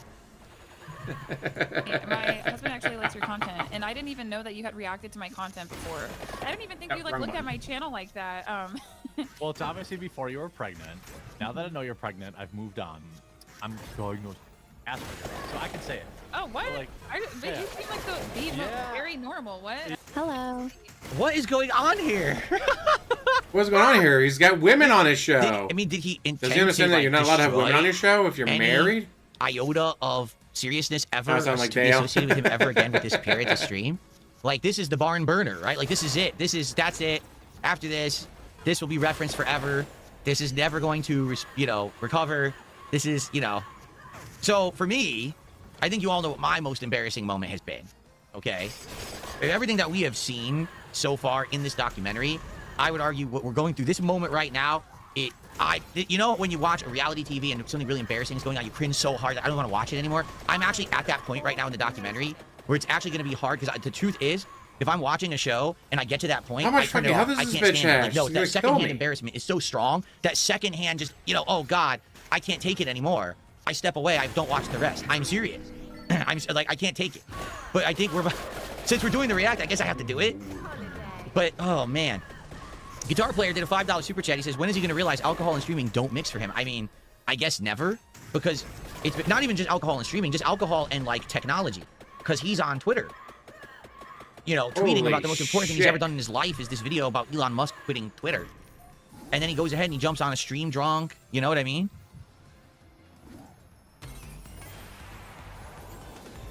At this point, like, I can't.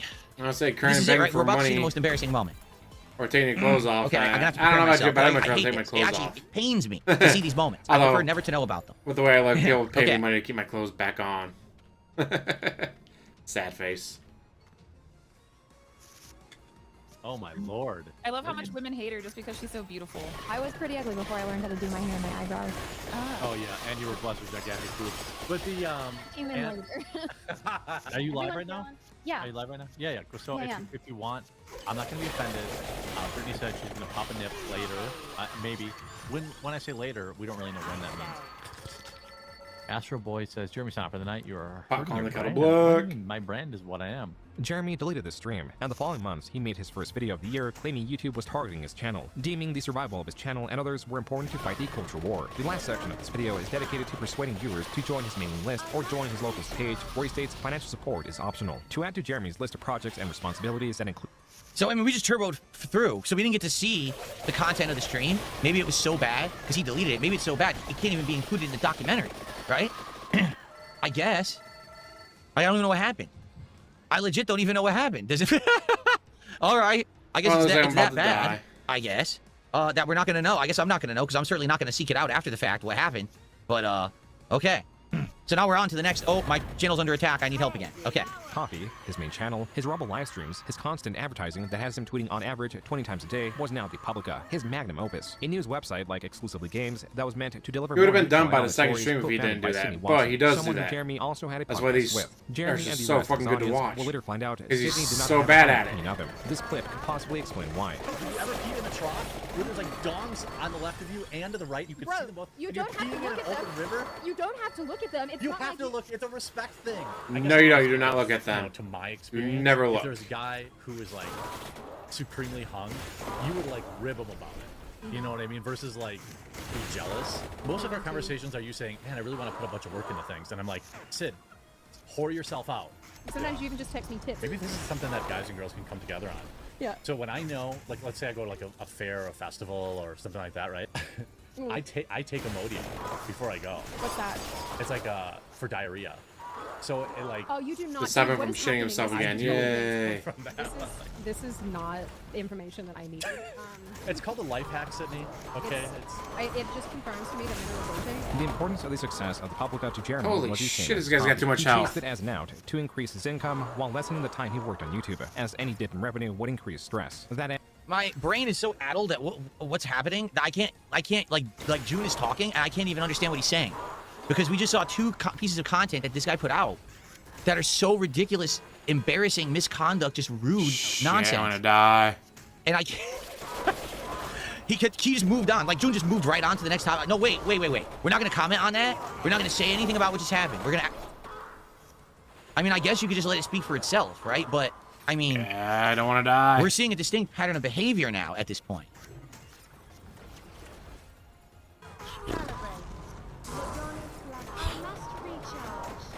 I might need a break. I don't know. I'm feeling hot. A break, guys. You need a I'm feeling hot break watching this shit. from Like, oh my pausing God. and talking about himself for so long. Guys, you're gonna make him pause the video again. Oh my God, man. Oh my god. Fuck, died again. Okay. No, confirm or deny if I look at other dongs in public restrooms. No. No. I don't look at other dongs in public restrooms. Sorry if this comes as a shock to you. Oh my God. Well, All right, do I if need I to can't get comment through on this guy, I'm anything, gonna or go do back I think to you guys can Bones. understand my reaction? love It's my probably the bone same as daddy. yours. Like, this is not, for someone who's running serious business online, and you're supposed to be a culture wars creator, okay? Rage bait is your formula. This kind of content that he's putting out, like people are even saying this is hurting your brand. I agree.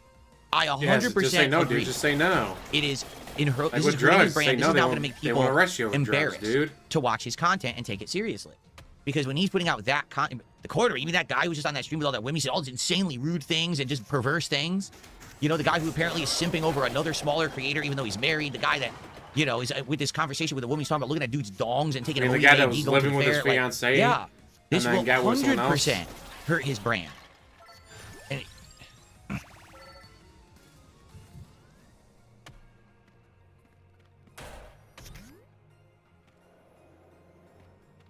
all right, let's continue. And he was discontent with the direction of YouTube, now angry that they were pushing YouTube channel promotions, asserting how insulting the proposition was to have to pay YouTube to promote his videos while his subscribers were not receiving notifications. Even so, this service would be on the back of Jeremy's mind. For now, compared to 2022, 2023 seemed like a better year for Jeremy. His life was beginning to see some stability. Oh, no dad, his really? father passed away. In this video, he reflects on the shortness of life, the importance of spending it with loved ones, and the importance of making peace with others while there is still time. In November, after 6 years of not posting on it, Jeremy resurrected his RC channel, a decision he made to relieve stress. This is a channel he'd post most frequently to in 2024, a year that pushed Jeremy towards a quartering and away from his failing external projects. Still, a ghost of a former project would come back to haunt him in a somewhat ironic way. When you are living off other people's work exclusively, I think that's the definition of parasitic. You know, you can make the same argument. Look, I cover other people's news too, right? I try to say where it's come from, try to give sits there and reads other people's Jeremy articles and goes, irritated all right, guys, former employee what do you think about that? On Twitter, What are the oranges for? Without giving credit to the website. After Chung got into an argument with Jeremy on Twitter, Chung posted the infamous 2008 video of Jeremy. Here's the creep advising peds on how to clean up their messes. Yes, I love this video. 20 years ago, where I am simply describing to people that when they take their computers in to get fixed, oftentimes techs will look at the files. It obviously had nothing to do with advising predators, okay? Jeremy is misremembering or lying. It was not just a video informing viewers that techs look at impertinent information when doing repairs. It was also a video giving the specific advice to rename or delete sensitive folders. Yes. Advice given after he told story about how a predator had insufficiently hid their files. Right. Regardless, Jeremy threatened. And as I said, back then things were different. Do I believe that he had intention to try to tell someone, hey, hide your crimes? Probably not. He was probably using that as a general, like, this is actually my life story of how this Derek happened. needed his advice, but Derek got arrested. What we discovered, you as the common person should be doing. I don't believe that. I don't believe that he's trying to say, hey, I want to protect pedophiles. I don't believe that at all. Okay? But it was a different time back then. 100% it was I don't want to say he's doing that, but a different time back then. And, you know, internet was different. And now you have to be careful about what you say and how you say it and what context and phrase you say it. Back then, everyone just said whatever they wanted, and no one really got taken to task for it. Okay? It was a different time.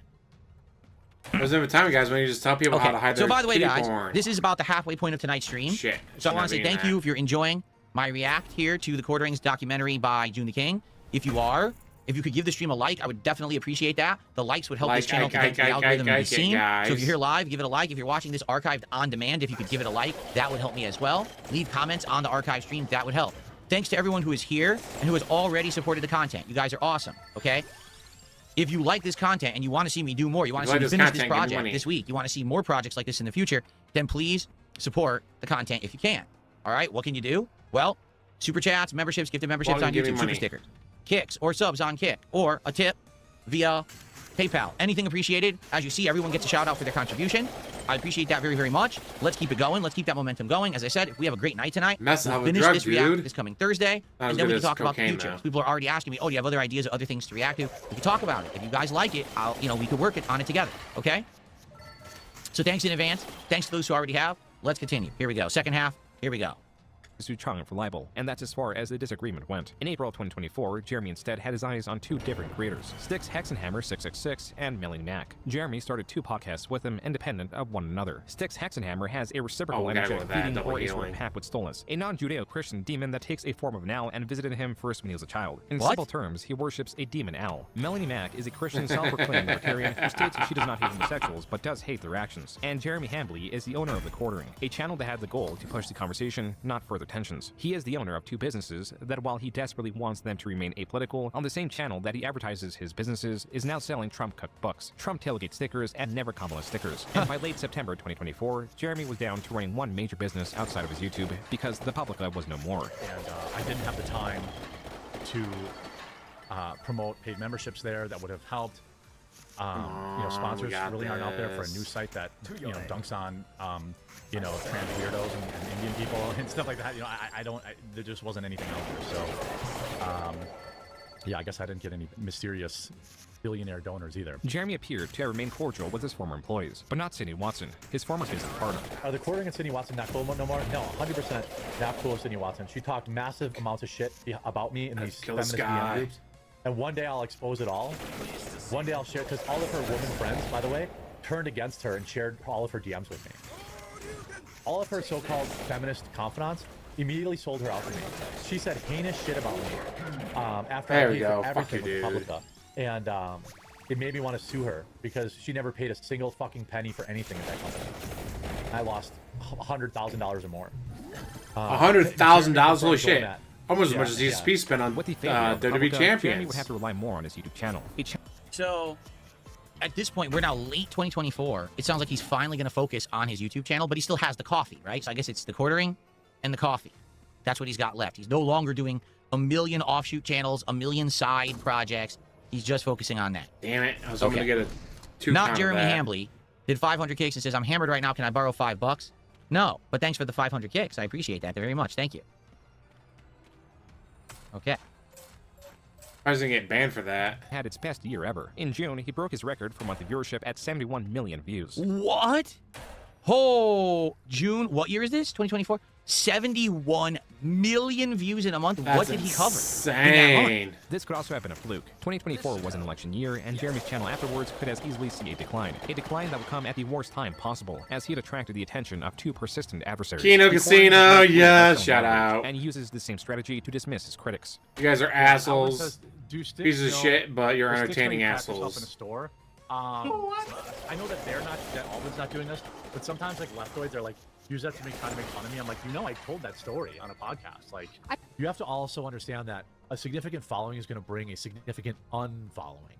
A group of people that hate you, especially if you talk about some divisive stuff. But you have to understand who's on the other. Actually, they'll follow you even if you're not talking about divisive stuff. I don't think the stuff that I've talked about over the years has been particularly divisive.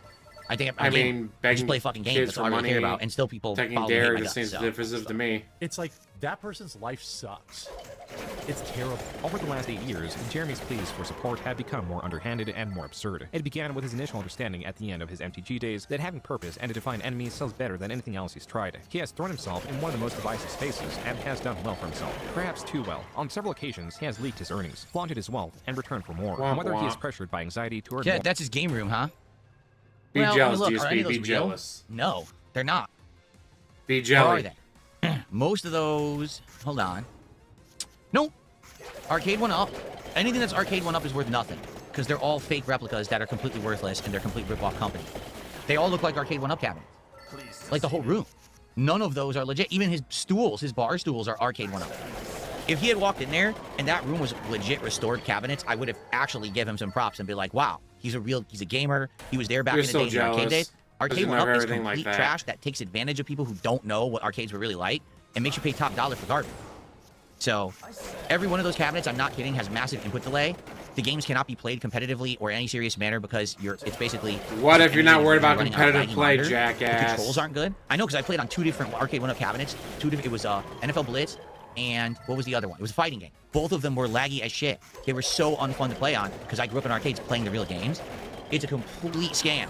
Arcade 1-Up 100% is a scam and always has been for people who don't know better and they spend money on crap. So I was going to say, ooh, he actually is a retro gamer and he has he likes all this stuff and then it's Arcade 1-Up, Arcade 1-Up, Arcade 1-Up. Oh, no. I have the game will punish you if you try to traction from his loop life, stuff too much like that. Finances, Jeremy has constantly advertised his financial support platforms, businesses, business ventures, even employee salaries as necessities to fight the quote-unquote culture war. As this pattern has become noticeable, the reality of the wealth he has accumulated and the reality he sells that he's always nearing financial ruination does not mirror well. This is why 2025 would be the worst year for him. It would be the year. Now what's crazy is, wow, we're only 2/3 through the documentary and we're hitting 2025. Yeah, it's 2/3 of the way. This documentary is after 6 hours. The first few months of 2026, so this is going to go heavy into the current drama then. Damn. 6 hours and he's when he started only his channel 2/3 would of the be way worst through. they've ever been. His earnings, while still likely in the tens of thousands per month, will not be going up, incentivizing Jeremy to petition for more money and further fictionalize his opposition that is infinitely powerful. We are not a dropship outlet. We're a real coffee company. And I made that investment with the plan of having something that could grow.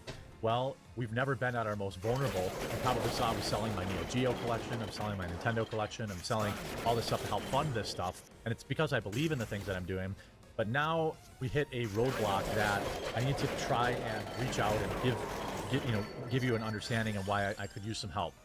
I can't confirm this for sure. The only thing that we were reliant on anyone else for was some of the boxes for our K-Cups and some of the procedures around that. Well, apparently that person, I don't know this for sure, but I suspect it, saw my YouTube channel and didn't like my politics. And while we have a 20,000 K-Cup order, basically decided to tell us, pound sand, or I don't know what's going on. We haven't heard anything back. The title of this video is Woke Leftist. It just screwed me over and all my staff. Jeremy says he is selling his Neo Geo and Nintendo collection. These are retro gaming consoles and games that Jeremy has a large collection of. As for the core of the video, according to Jeremy, he only assumes the order was canceled because of his politics. Furthermore, he bought an $80,000 machine to make coffee K-Cups and allegedly took out an $80,000 loan through his credit card to pay for it. That is not even the extent of his debt. I've got $300,000 almost right now in debt. I'm just being dead serious. Some of the comments on this video read, quote, that is so much fucking debt, dude. Why? And blaming leftists for your own incompetence. Couldn't have happened to a better person. Can't take any responsibility and got ruined in a free market doing what 10,000 other YouTubers have done. Yeah, and this is the problem, is when you have bragged about and flaunted your wealth, you've said things like, oh yeah, I'm a millionaire. Oh, you're talking about your wife has a plane. You need to sell the plane because you don't need the plane. And you're showing off your arcade room and you're doing all this stuff. You have to be careful, because what happens when it all gets taken away from you? What happens when the rug gets pulled out from under you? Okay? I know, because I've been there. Guys, I got into so much fucking money bad to be debt. champions. My income was dramatically reduced. I couldn't pay the debt anymore. And I went into a bankruptcy over it. And it's only been maybe the last year and a half where I've actually finally started to recover. I mean, the bankruptcy was in 2020. It's 2026. And still, I haven't recovered. My credit is still garbage. There's nothing I can do about it. I'm waiting for this stuff to fall off my credit report. You know what I mean? And that's the problem, is when you present yourself a certain way, but then things change, people are going to be like, so what? You had it all. And now you've fallen from grace, so tough shit. Yeah, So this is rough now. He's basically saying, so things have fallen apart. I'm not making as much money anymore. And now I can't even do my K-Cup orders on my coffee brand coffee. So now I want you to support me. Wait, what? What are you talking about? Why do your viewers on your quartering channel have to fix your coffee brand coffee issues? You're the one who decided your fans to have to give you so much money because you went into bankruptcy playing So WWE any champions. issues associated with it are your issues. So I get it. And again, this is the pot calling the kettle black, because I made bad financial decisions. I had a big dip in income, and I would appeal to my audience saying, you guys are my only out. I don't know what else I could possibly do, because I can't make my bills anymore. I can't even pay them anymore. So I've been in exactly the same situation. Okay? And it's awful. Let me tell you this. When you hit rock bottom and you're like, it doesn't look like there's a light at the end of the tunnel, there's no way out, you're going to start losing everything around you. Yeah, that's when my life was falling apart. My lowest years were like 2016, 2017. I was going through all that personally, and it was driving me nuts. And it made me do stupid things. And, I spend more money I'm just in happy WWE that champions. my life has turned around. I've gotten out of that, So the thing is, I can kind of see 100%. I can see where he's coming from. I can see that what I did also was wrong. And I've already, said to my audience, yeah, it was wrong for me to put that onto the audience. I apologize for it. But I was at the, that was rock bottom for me. I don't know what else I could have done. But the truth is, no one's going to care, right? Like, who cares? Why would anyone care that now your coffee company's falling apart? Dude, you're a millionaire. You've admitted it. People saw you make $50,000 a month on your YouTube channel alone. Why do they care that your coffee company's falling apart? So close it. Who gives a shit? Right? That's what they're going to respond. No one's going to care. When you're so much better off than everyone else, and then you say, I need help, people are going to be like, why? But why would I help you? Right? Why on earth would I help you? Of all people. $300,000 in debt. It's almost like woke ain't the only ones going broke, unquote. That video was released in March, which appears to be the same month of this live stream where the mutual frustration Jeremy and his viewers had clashed. Jeremy, your show is not worth all of your BS promotions I have to listen to. I'm done. Okay, 757 driver. First of all, I'm gonna ban you from chat. You can suck my fucking ass. Wow, sounds just like DSP. On a fucking Sunday for 3 fucking hours. Instead of spending time with my wife and relaxing, I've been streaming for 3 fucking hours. Sorry, okay? Sorry if I'm trying to make a living. You can go fuck yourself. Okay? Fuck you. Somebody's angry. For that. You fuck off. I don't want you watching this. Give me your address so I can send you a spoon so you can eat the shit out of my ass. There you go. Very nice. I hate you. No, Very inorganic there, DSP. Try again. I'm not like these other losers that just do dropship coffee.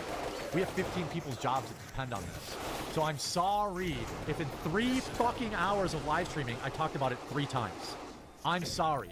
I'm sorry. Titled Woke Psychos He's trying to destroy local business sorry. for being conservative, and it backfires, hopefully. You know, it's kind of become a meme on this channel of like, I'm under attack. Like, I get that. This near 14-minute video is about Jeremy being disgruntled that he got a 1-star review. This is a 1-star review out of 36 reviews. The other 35 are all 5 stars. The review in question shows no indication that it was motivated by Jeremy's politics because the user is very specific with their criticism, citing the high price of $100 for 6 items in the package. These are 3 snacks of dubious quality, 2 small bags of coffee, and a reusable K-cup. As evidence that this user was politically motivated, he fed the response to Grok, Twitter's AI, and asked it if it was politically motivated. Jeremy then admitted he reported the review to Amazon. The comments on this video are vastly different than the Holy last. shit. They are still in the same spirit That's a of lot our of damage cryptic there. their messaging. Quote, the casino sends its regards, quarter pounder. They must have covered it already. Never feed the trolls. The house always wins. Unquote. You're asking them to do super chats, you're asking them to get channel. All right, so this is it, the final arc, which is basically where we are today. We have about half an hour left on tonight's stream, everyone, so we'll get about a half an hour further. And as long as the stream goes well, We'll by get the like end of the 5 stream, minutes we'll into the continue video this more. and finish it on Thursday. So again, if you like the content, you want to see me continue, please support the stream tonight. Let's get some likes, let's get some contributions for the reacting. Here we go.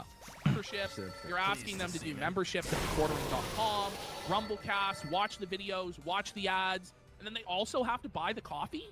Like how much more do you need? Content creators PPP and Andy Worski have been online for a very long time. They are internet jesters, and together they are the Kino Casino. Unlike Jeremy's prior opposition, Yeah, their motivation shout out for Kino. targets is not influenced by politics. They don't take themselves or their Yeah, it critiques usually off takes about seriously. 7 years, They do but I know he's gonna accentuate fuck it the up absurdity of immediately. infamous figures. Immediately he's gonna Cover fuck it up, their and I live can't streams wait. Spread across months, maybe Please even refinance years. your In house. Jeremy's case, they are the worst enemy. Refinancing his house would be because the worst Kino Casino decision he does could what ever Jeremy make. does, only So I'm infinitely gonna do better. Jeremy draws online stalemates by sheer attrition or manipulation. He uploads so many videos against his targets and selectively edits them that accurately responding to them all is unfeasible. Such was the case with Tularian Community College and the H3 podcast. He can maintain his ironically skeptic audience with his deception, Nodding head, knowing nodding that head, they will nodding only head. ever watch his video on the That's a matter. bobblehead, The Kino bobblehead, Casino, bobblehead. however, just like Jeremy, weaves narratives about creators to cover. Where Jeremy is reliant on a handful of pejoratives that he uses indiscriminately, the Kino Casino is far more crude, specific, and unconcerned with their insults, as Jeremy will later find. At first, their coverage of Jeremy began in 2024. He's gonna It was ball out mostly once he through gets his stories house was tangential refinanced. too. If anything, This is they for were 6 following months later. Styx' Guys, hexagon I can't afford my Interest mortgage in Jeremy anymore. grew Help. when Styx failed to show up to his live show. This is when Jeremy found out live that his co-host had been arrested for domestic violence. Jeremy then spent the rest of the stream attempting to bail him out, even asking if any audience members lived near Styx to walk over the documentation needed for bail. It was not until around April 2025 that the Kino Casino had an invested interest in the quartering. Again, partly because of Styx, who admitted to be working for Jeremy basically for free, likely to pay out his bail, and on the live show fell asleep. He's not happy right now. He's staring at Styx, and Styx is just in a blissful dream state on top. Look at quartering. Love it. He's very displeased right now. Jeremy fired Styx because of this blunder. The Kino Casino proceeded to cover Jeremy as one of their main targets. Not Jeremy Hambley gifted a sub. If you're looking for a $5, you should stop throwing them across the internet. But thanks for $5. I'm not going to complain. You want to support the stream? Thank you. So it actually sounds to me like the whole Kino Casino putting their eyes on the quartering really wasn't because of the quartering. It's because they had heard of this antics of this Styx character. And the quartering just happened to hire the guy and was doing a show with him. And then the guy got into so many problems, right? And then that turned the camera What kind of towards him problems, and his DSP? reactions and things like that. Tell us what kind of That's problems. what it sounds like, right? Yeah. Interesting. Their coverage was on Jeremy's business-related videos, particularly the ones where Jeremy attributes political beliefs to anyone that negatively affected his business. Jeremy was now dealing with a truly declining channel, a possibly failing business, and the Kino Casino. This is likely why he uploaded this video on May 20th. This year has been the most stressful, most difficult year of content creation that I've ever had.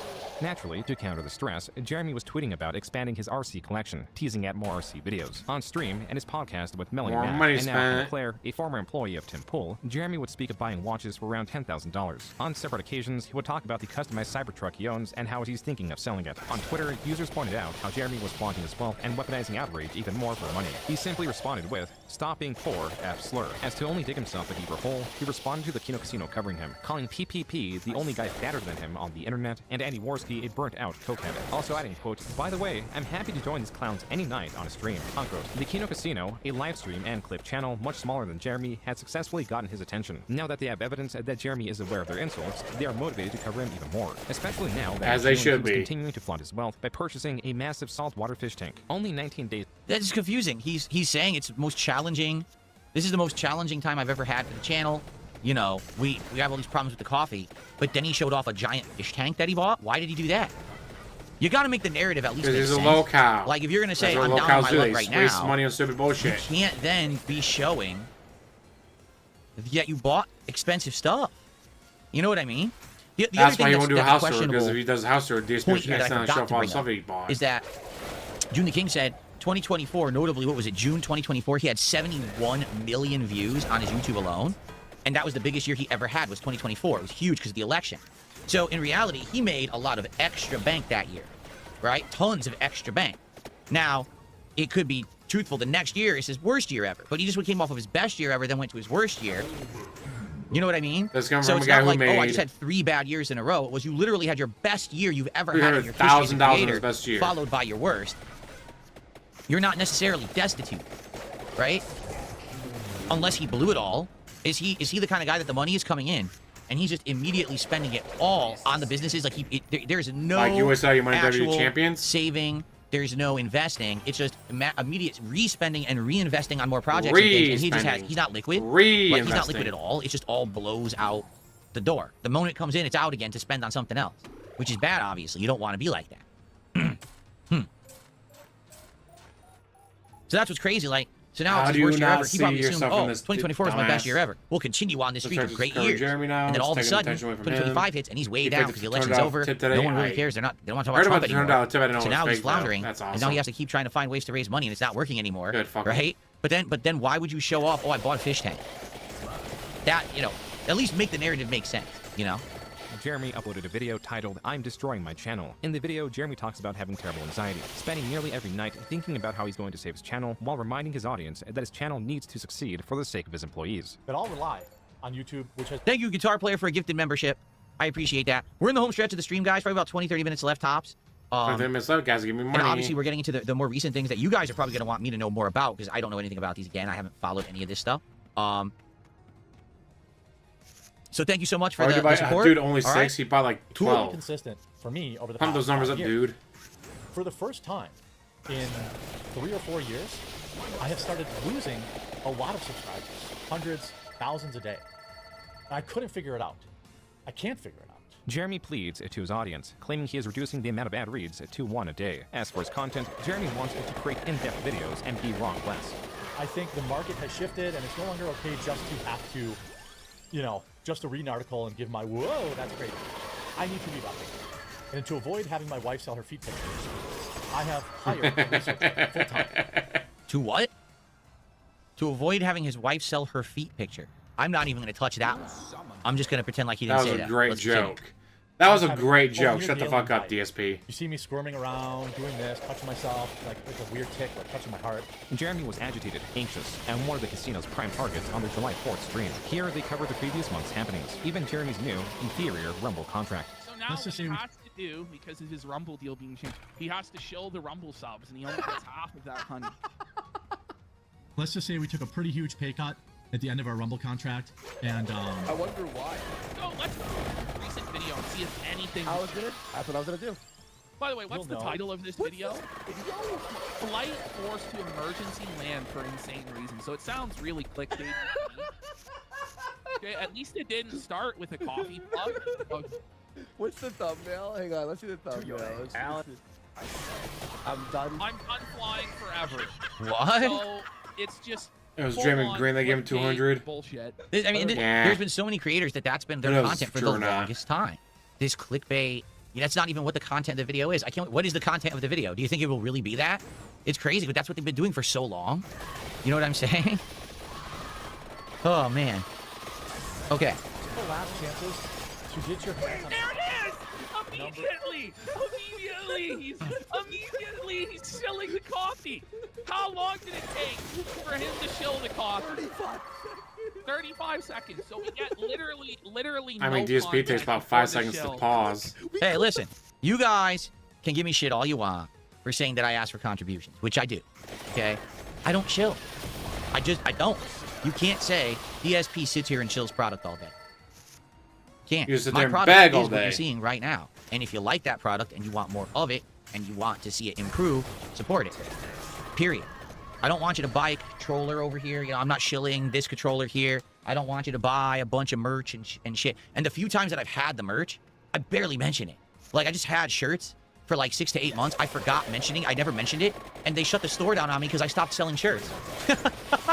I actually stopped mentioning the shirts so much, they closed the store because it was making no profit. They didn't want to keep it open. You see?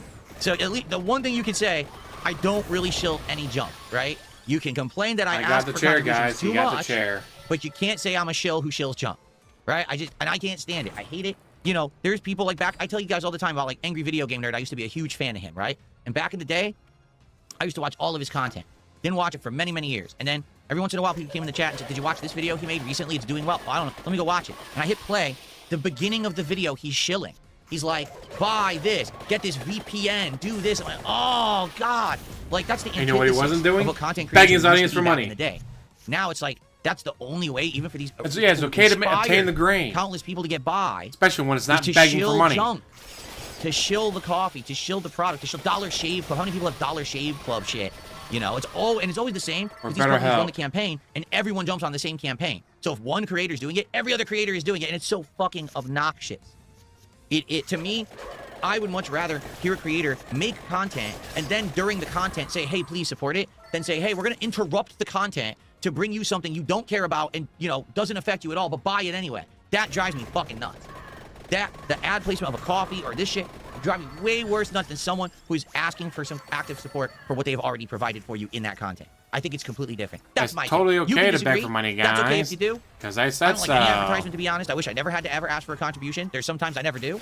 All right, but that's just my take on it. Big Mac, thank you for becoming a member here tonight. I appreciate that, Big Mac. Thank you so much. Okay.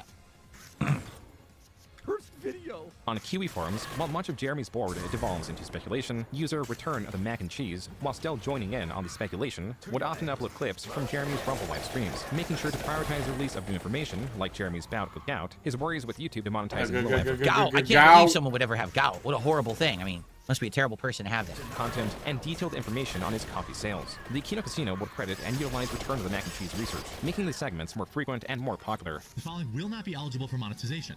Reused or repurposed videos, copied content, that seems the same to me, low effort uploads, He goes, uh-oh! By August, it was clear that Jeremy did not improve the quality of his content. Instead of... And the truth is, none of it changed. That thing that they were just covering, none of it changed. YouTube claimed they were going to change the whole monetization system. They never did. So everyone just puts out the same exact content and it flies. So... Addressing its flaws. It's bullshit, guys, because I tried making money off it and it didn't The work. company for selectively lowering his channel viewership. This is why he made the new channel, Quartering Live. Damn! Alright, that's it. Time to bust up Bone Daddy. YouTube shadow banned it, which has also been giving me immense stress. Okay, no, Time to bust up Bone Daddy. Impressive, the shadow bans.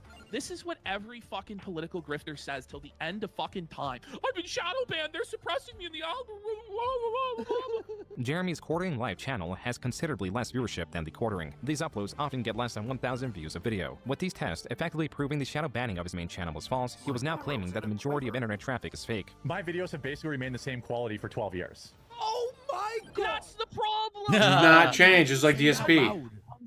Putting out the same content over and over and over and over and over and over and over. 2013 should work exactly the same in 2025. That's delusional, buddy. I just think that there's something weird going on. Like, everybody collectively has had enough of the internet. I'm gonna be real. No! I love the internet rules. Okay, guys? There's dead internet theory, which I do subscribe to, which basically, if I'm oversimplifying it, is that the majority of internet traffic is fake. Jeremy was using all that he learned in the past 2 decades to attempt to resuscitate his channel, Fuck, even using his that. oldest trick. Have you ever thought to yourself, hey, somebody should be paying me to watch these videos? Well, I've heard you loud and clear, and that's exactly what this week's going to be. Hey, Quartering, you dumbass. You're supposed to be a businessman that understands this. You know they're supposed to pay you for the streams? That's how you make money. You're not supposed to be paying them. Yeah, what's he It's talking another about? vanity project for people. Look at all the viewers we have that I paid for. Yeah. It's like if you... Jeremy was attempting to fall back on giveaways. Only YouTube had long reduced the influence subscribers have on creators. The Kino Casino covered this and were following Jeremy's financial decisions. Come late August, they also began covering Jeremy's many stories of involuntary bowel movements. Only keep people Oh my God. fully off my game. Oh no, more. Anxiety diarrhea from you. He has anxiety. I'm gonna have more coverage of it. Anxiety diarrhea. I was trying to poop for an hour straight before the show, and then once Was it the started, 15 beers? Why does he talk about this? Why does he talk about this stuff? Why are you worried about getting publicly? bricked up there, DSP? I'm lost. Why do creators insist upon telling their audiences about all of their personal ailments and the disgusting repercussions of them? I just don't get it. I don't. I told you accidentally. I don't. Well, not really accidentally. But without knowing the repercussions of what would happen, I told the internet I had a swollen foot. Turned out to be gout. That one thing people have now made fun of me for 11 straight years. Okay? Womp womp. Fair enough. I told everyone I had it. That's on me. You know I have post-nasal drip. Why? Because you could hear it in my older videos before I could press this drop button. And you couldn't hear what I was saying is what I said when I hit the drop button. You would hear me constantly clearing my throat, snorting. You had to know about that one because it was in my old content, right? I literally just muted right now as I cleared my throat. So you knew I had post-nasal drip, right? Outside of that, you probably don't know about anything else about any personal ailments that I have because I wouldn't share it with you if I had any. Okay, I wouldn't. I learned my lesson. Like, you know, it's kind of embarrassing if you have personal ailments, even if it's not something that's your fault or you can control. Because there's people who have conditions that it's not their fault. It's not self-inflicted. It's just something medical they have and they can't help it, right? Don't let me make But fun if of I black sat people because here, they can totally choose I to be told you about black. all of it. I've now chosen to make that public knowledge. Now, that is Takana, how's it going? for someone to take into the public That's realm bad of back, public dude. It's not opinion. his You know what I'm fault. saying? And for them to now make fun of, to make, you know, to bring up all the time. It's just, it's why does he keep talking about this stuff in public? You know, and now you see, the problem is the cat's out of the bag. Like, I can never deny that I have gout because you know it. So you'll know it till the end of time, right? But why on earth would you ever publicly bring this shit up ever? And it's not just him. It's a ton of these creators. They keep to all their personal shit keeps getting thrown out there. Why would you keep bringing it up? Stop. Stop talking about it. It's embarrassing. He's on the porcelain throne. The porcelain You know Punisher that is sword won't right. tell us what a hero. had diarrhea for like 5 straight months. 5 What? Wow. months. These are the diarrhea files. When I'm trying to really work on my gut biome, you know, as my well-documented nonstop diarrhea. In September, the Kino Casino rediscovered the pinnacle of Jeremy's diarrhea-related stories. They uncovered the Walmart story. This is the trail. Oh no. The trail of smears. You're gonna.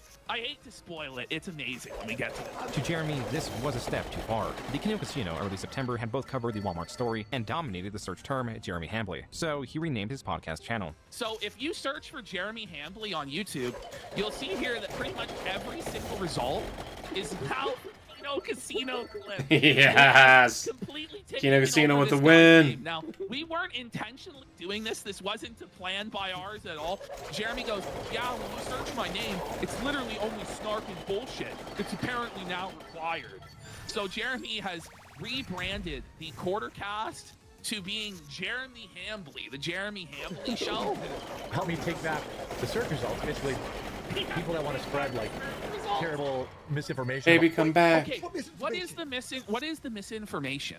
It's all people who used to watch me, and that's fine. Again, you're allowed to make all the content you want on me. You're just not gonna outrank me. Jeremy was not only acknowledging the Kino Casino, but also reading their viewers' donations, emboldening them to join in. What's everybody got going on this weekend? Have your daily diarrhea dump.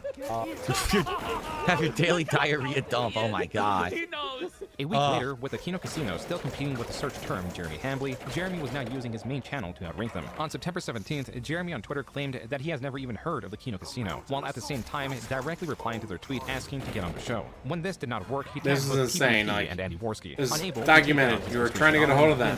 You're going to deny that you don't know who they are. The White House. Did the White House actually post this? There's a lot of deepfakes around, so who knows? But they have the White House at the end. Yeah, but anyone could cut that, right? Yeah. Shut up, bitch. This is the thing, like, wow. When you saw this with, like, everything Gavin Newsom's doing right now, like, there's so much push to get better at social media. I mean, I sent Jeremy a post. She just kept on going with the, you know, I called you a bitch, and you just ignored it completely. What? In late October, the Kino Casino grew even more aggressive with their coverage of Jeremy. Their fans. What happened? I have no clue what happened in that clip. They were covering a normal story. He called her a bitch for no reason. She ignored it, and then he called her out on it. What happened there? I don't even know what just happened. I'm lost.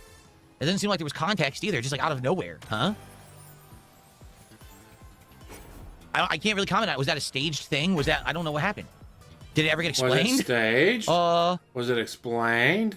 I'm confused. Their part. Jeremy's a Ukraine supporter. No. Oh, I do like your username though. The Porcelain Punisher. All of this attention towards Jeremy was going to pay off, especially as he continued to post information related to his earnings. Why is he doing that? When he showed his previous 30 days of earnings on Rumble, amounting to 26,000. That's not all. He also got 6 million viewers and 195,000 hours viewed by those viewers. Though Jeremy streams 4 hours on end, these stats meant that a viewer, on average, watched only 1 minute and 47 seconds of his content. Something is not quite right about these stats. Noel, the owner of Kiwi Farms, then posted his stats as a direct comparison. Quote, both of us are showing you the last 30 days. Let's do a quick comparison. Jeremy gets approximately 48 times more views, but only 5.6 times as much money. Jeremy gets approximately 48 times more views, but only 2.75 times the watch hours. What is driving me crazy is the last part, 2.75 times the watch hours. Unquote. Regardless of Jeremy's peculiar stats, he has now shown that through one revenue source, he has made $26,000, spending more than half of that in November on an RC track. What kind of jerk? Oh my god, again he's flaunting what he's spending money on. So basically, unlike me, Rio's got to hide it all so I can continue begging for money. Right? Look what I'm doing on Rumble now. But then people immediately use what he provided. He provided the information to the internet. No one would have known this if he didn't decide to do it. He provides the information to the internet, they deep dive it, and then they go, oh, well, guess what? You're actually not as successful as you think, because why do other people have higher CPM than you? CPM is essentially how much money you make per a certain amount of views. Why is everyone else making more money than you? Well, because no one watches your content for more than a minute. They click it, it's clickbait. They immediately realize it's clickbait. They stop watching. So you don't make a lot of money. As opposed to other people, they'll click your content, they'll watch it, and oh, I'll stay for 5-10 minutes. And then you'll make more money that way. But for him, literally, people stay for 1 minute and then they're out the door because they realize it's all clickbait, so he doesn't make money on it. So he's self-embarrassing himself by providing the information that can then be deep dive and dug into to find out truly how successful the guy really is. Is he successful? He is. But he acts like he's a giant dude, a big successful bigwig, when in reality other people are keep exposing the cracks in the story. Then he goes ahead and says, oh, well, I bought an RC car track. Why?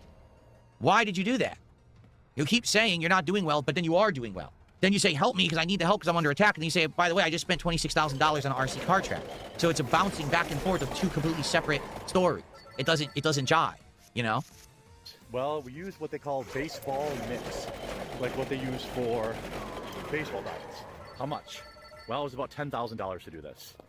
Ouch. If you do it yourself, probably going to be $4,000 to $5,000. That shipping container was like $5 or $6 grand. And I installed vents and solar lighting on the top, and inside I've run power. But I'm not going to include that. That's like a luxury. He's not even going to get to use it even one time. I don't know if it's going to survive the winter. Think about it. $10,000 for the track, $4,000 for the shipping container. Yeah, why'd he do this? $14,000. How much is he asking for the GoFundMe? Because he's a low cow. Jeremy was indeed and this is fundraising what that they amount of money for do. I bought the equipment so that we could do our show live.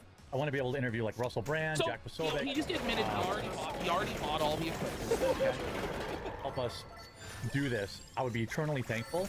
And then we would also have all the equipment to do more live events. But you already so we would bought have the all the equipment. equipment. You already bought the equipment. You just told us you bought the equipment. What the fuck is this? This is fucking a scam, bro. Okay, here we go. This game's not accurate, dude. What the fuck, man? It cost about $14,000 for me to pay for the crew and to buy the equipment. to go out No, there. for us. All the equipment's here and paid for. Okay, so And all the equipment's here and paid for, so why do you need our money again? Even though Jeremy mentioned he already bought all of the 'Cause equipment, he's a it was still local. included in the fundraising costs. Perhaps Jeremy was reluctant to spend more money because of the failure of the Publica and the downturn in coffee sales. His yearly Advent coffee calendar sold 3,500 units in 2024. He does not think he will surpass 500 sales for it in 2025. Lucky for Jeremy, 2 donators made up the cost of the trip. Jeremy was going to AmericaFest, or AmFest for short, an annual convention hosted by Turning Point USA, and the Kino Casino was going to cover clips of it, analyzing 30 minutes of footage through 3 hours of live streaming. They covered the awkwardness of attendees walking up and interrupting the quartering's crew to get free bags of coffee that were laid out in front of their set. They also covered how Jeremy's setup was a fire hazard that he had to address. The Kino Casino also noted how little leeway Jeremy was getting, believing him to be a very unimportant attendee. Jeremy brought on guests, spoke at the convention, and fumbled much, to the extent that he misnamed his guests from the organization Gays Against Groomers as Gays for Groomers. So we've got someone from Gays for Groomers. Gays for Groomers. Oh, no. He said he's from Gays for Groomers. It's attached to the quarter and causes a disaster, dude. Fucking love it.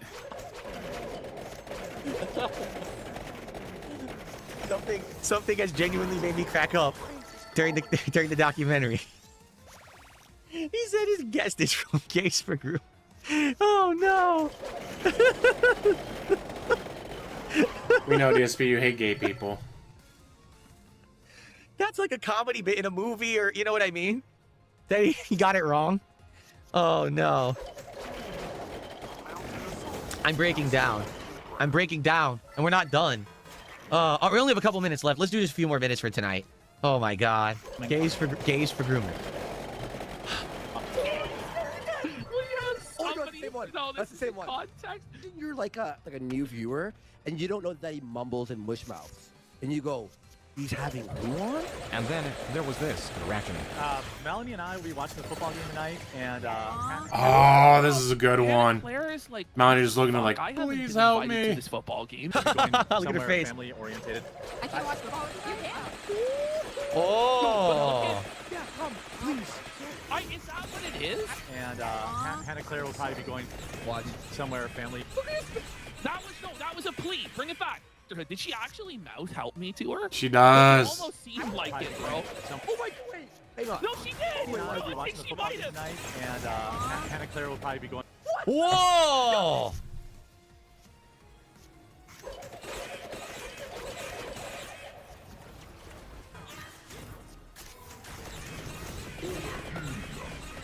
There we go. Fuck you. And now it's time to get DSP's overreact action.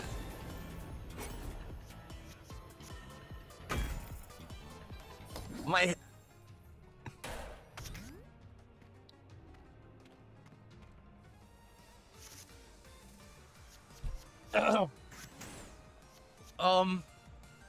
I think that might be where we call it for tonight.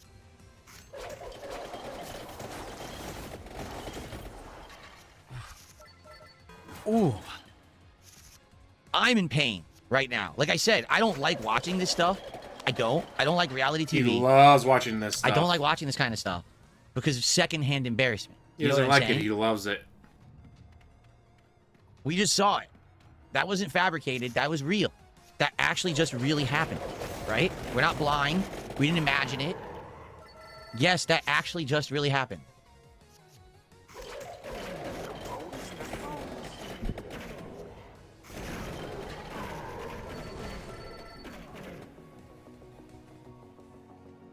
She literally begged for help.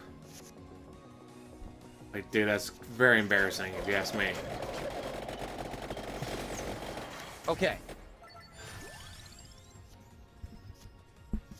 Well, like I said,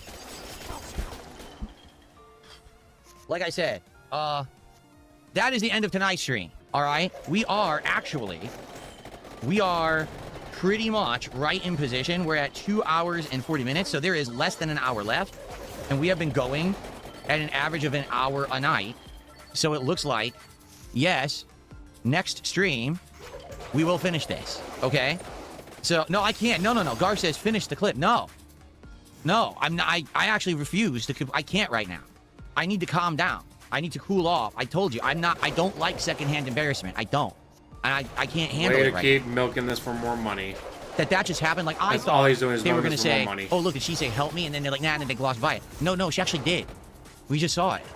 You can't, that's not even deniable. That's not even being like, oh, that's speculation that happened. It's a maybe, we're guessing. It's likely, but there's no evidence. No, that evidence literally just happened.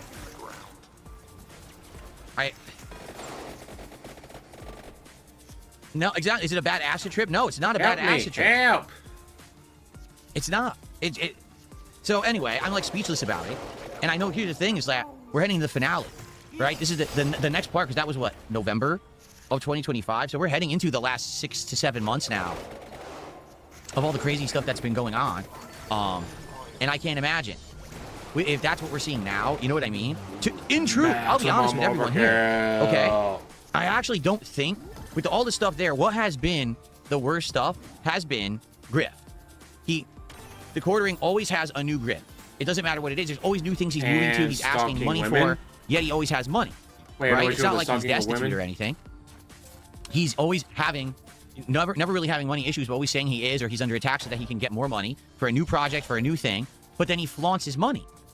That's the weird part about it all, is that the people kept buying the narrative. The narrative is, I'm always under attack. I'm always losing viewers. I'm losing subs. I'm losing on this. You know what I'm saying? So what kills me is the major issue that I think anyone would have with the guy up to that point was his grit. But now, just tonight, like only in tonight's content, we've seen this weird narrative that he's latching onto women on the internet, creators on the internet. He's talking oddly about them. He's talking oddly to them. He's getting a history of getting inebriated and saying embarrassing things. You know what I'm saying? It's continued. It's a big pattern, right? And that, for me, like that is like the culmination. Like what just happened there? And I guess what we'll do when we resume, we will address that. We'll talk about exactly, we'll speculate. What do we think actually just happened there? Because that's just pretty crazy to me. What actually just happened? That's why I don't even want to start addressing it, because we're at the end of tonight's stream. Let's save that for the finale. We'll open with the analyzation of that clip. 2 minutes, 40 seconds is where we are in the documentary. We'll open by analyzing that clip and what happened, or speculating about what happened, and then we'll continue on and we'll finish it up, all right? Because to be honest with you, all right, up to now, I would say, listen, you have every right to dislike Jerry. You don't like his grift, you don't like that he's controversial, he attacks people on the internet, he causes problems, all of that. That's, I guess, a subjective thing. You know what I'm saying? Like, if you just don't like the guy for grifting and wanting money, okay, I get it. All right? Obviously, there's enough people out there that do like him and like his content enough. They don't care. So what's the big deal? Just like me. But now we're jumping into another topic entirely. Okay? I received an anonymous $5 tip, enjoying the content. Would love to see more of this kind of stuff in the future. Well, thank you for $5. I appreciate that very much. That's our final tip of the night. Yeah, seeing a pattern that he's just like you, DSP. He is just like you. At least looks like that's going to be our final tip of the night. All right? So, all right. So the big finale.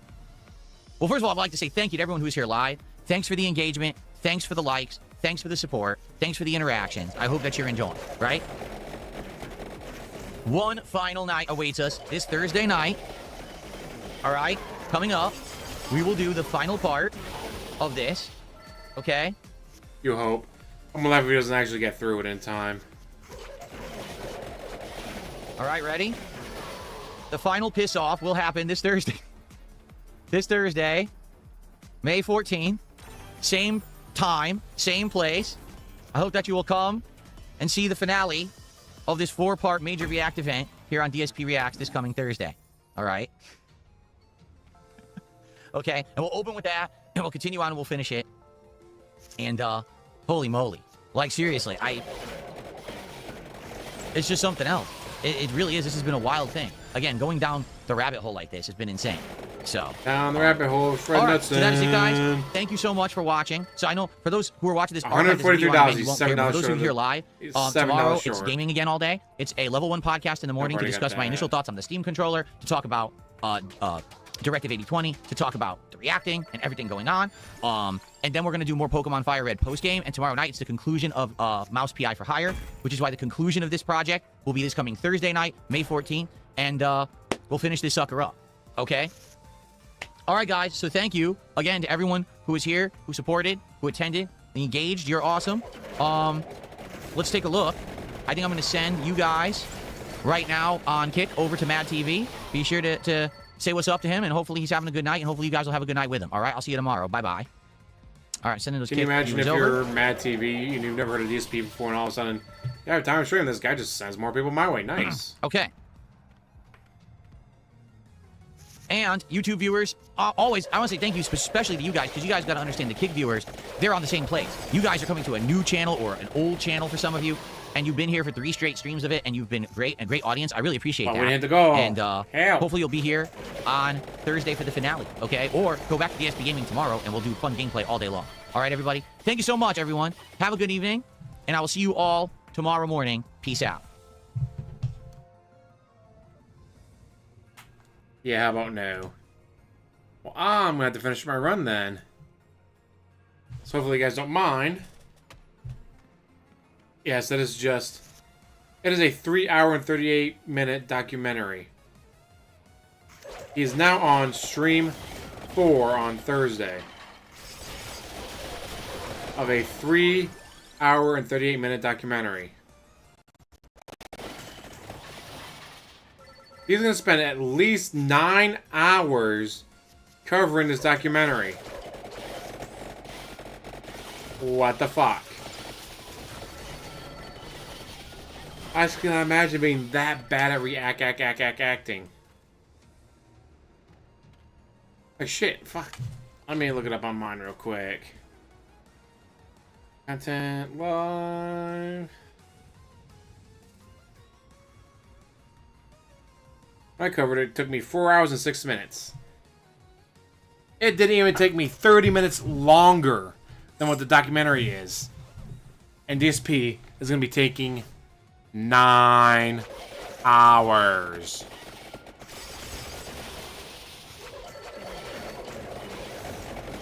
It's just crazy thing is going to take 9 hours to cover this. Like, dude, what the fuck are you doing?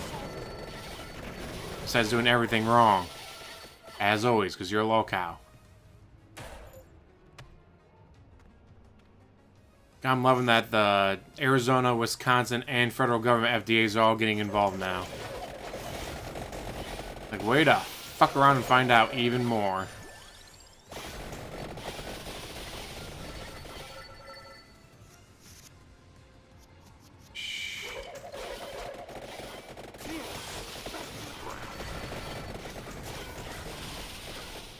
Hopefully whatever health I lose, I'll be able to gain back from those. Okay, what do we got?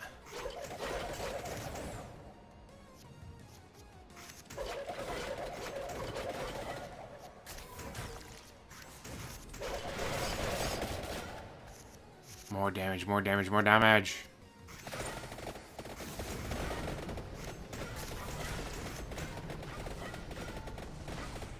So those having knockback will definitely help me out, but...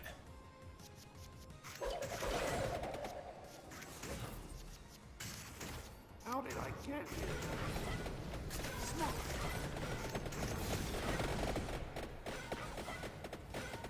Too bad these guys don't have a health bar, that'd be nice.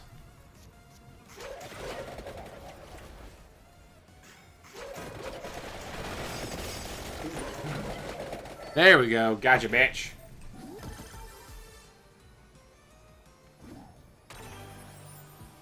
Full health, bitches. Draw a card with you. I draw a card with you hard.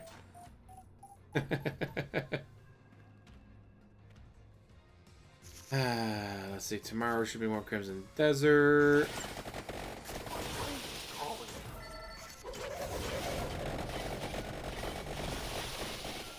Then Friday will be reacting to part 4. And either Saturday or Sunday I might be busy, I'm not sure yet.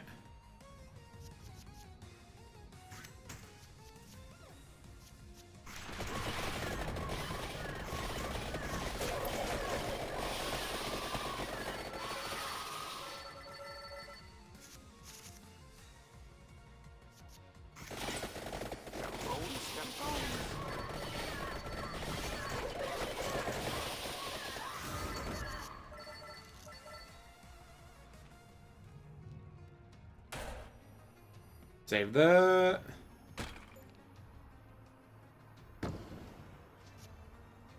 Ooh, I don't know.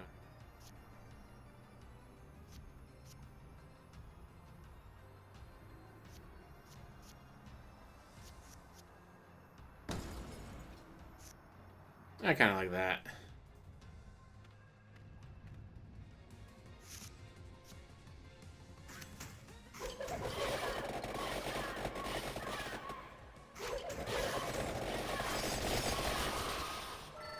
That'll fuck him up.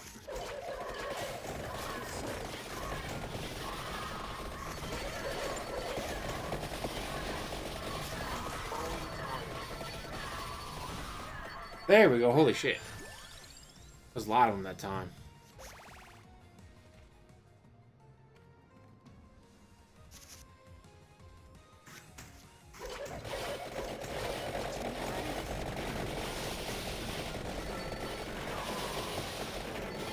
That is how we do it. That is how we do it.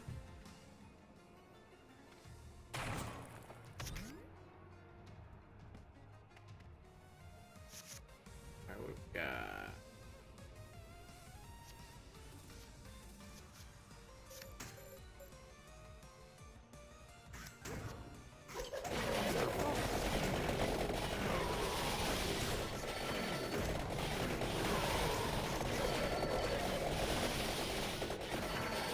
Well, that worked out pretty well. Stage 4 out of 6. I don't know if I've unlocked this one yet or not.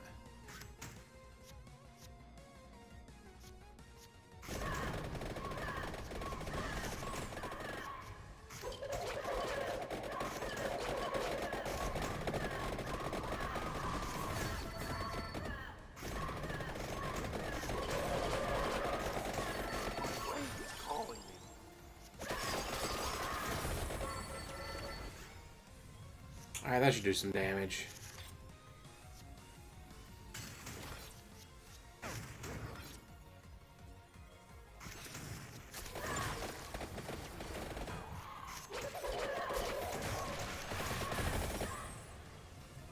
Guy's gonna have way too much fucking health for me to beat him, isn't he?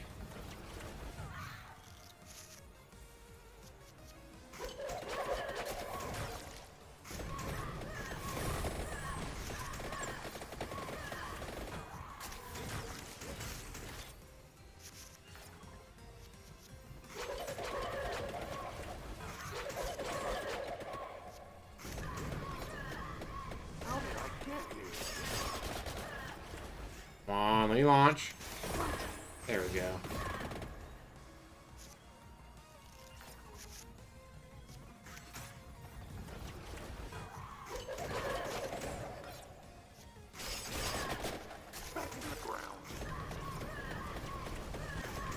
That's got knockback, so that should help with that.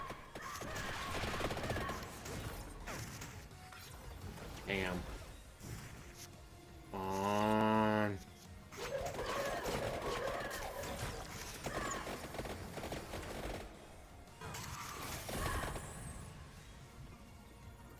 Fucking hell. How do these bosses have this much health? A mountain assault.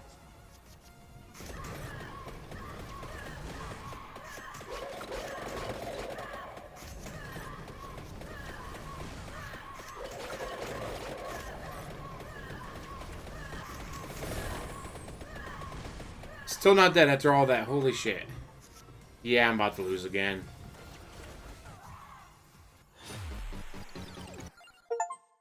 How he has that much health, I don't know.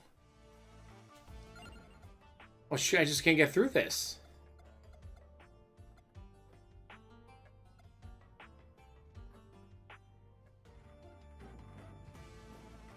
Nope.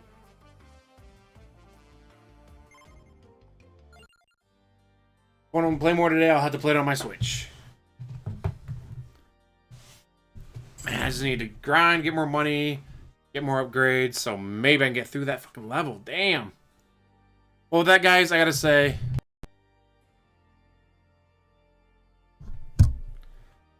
What is going on with this?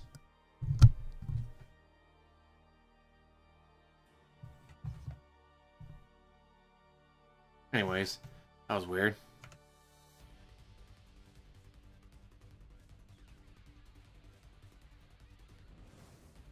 I've lost audio.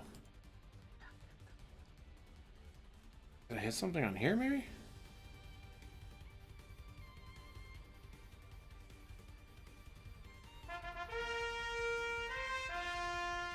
There we go, now I got audio. Well, guys, thank you so much for watching. Thank you for getting me all the way up to 10 likes. Double digits, shout out. And again, tomorrow should be Crimson Desert unless something pops up. And then Friday should be the final react of this. Then Saturday or Sunday would be more. I don't know yet. We'll have to wait and see. But with that, I'm going to let you go. Thank you so much for watching. As always, like, subscribe, comment down below, and have one hell of a day. I got some videos to make. Every day there's 2 or 3 new things going on. I was like, dude, guys, calm down. I need a break. But here we go. In approximately 10, 9, 8, 7, 6, 5, 4, 3.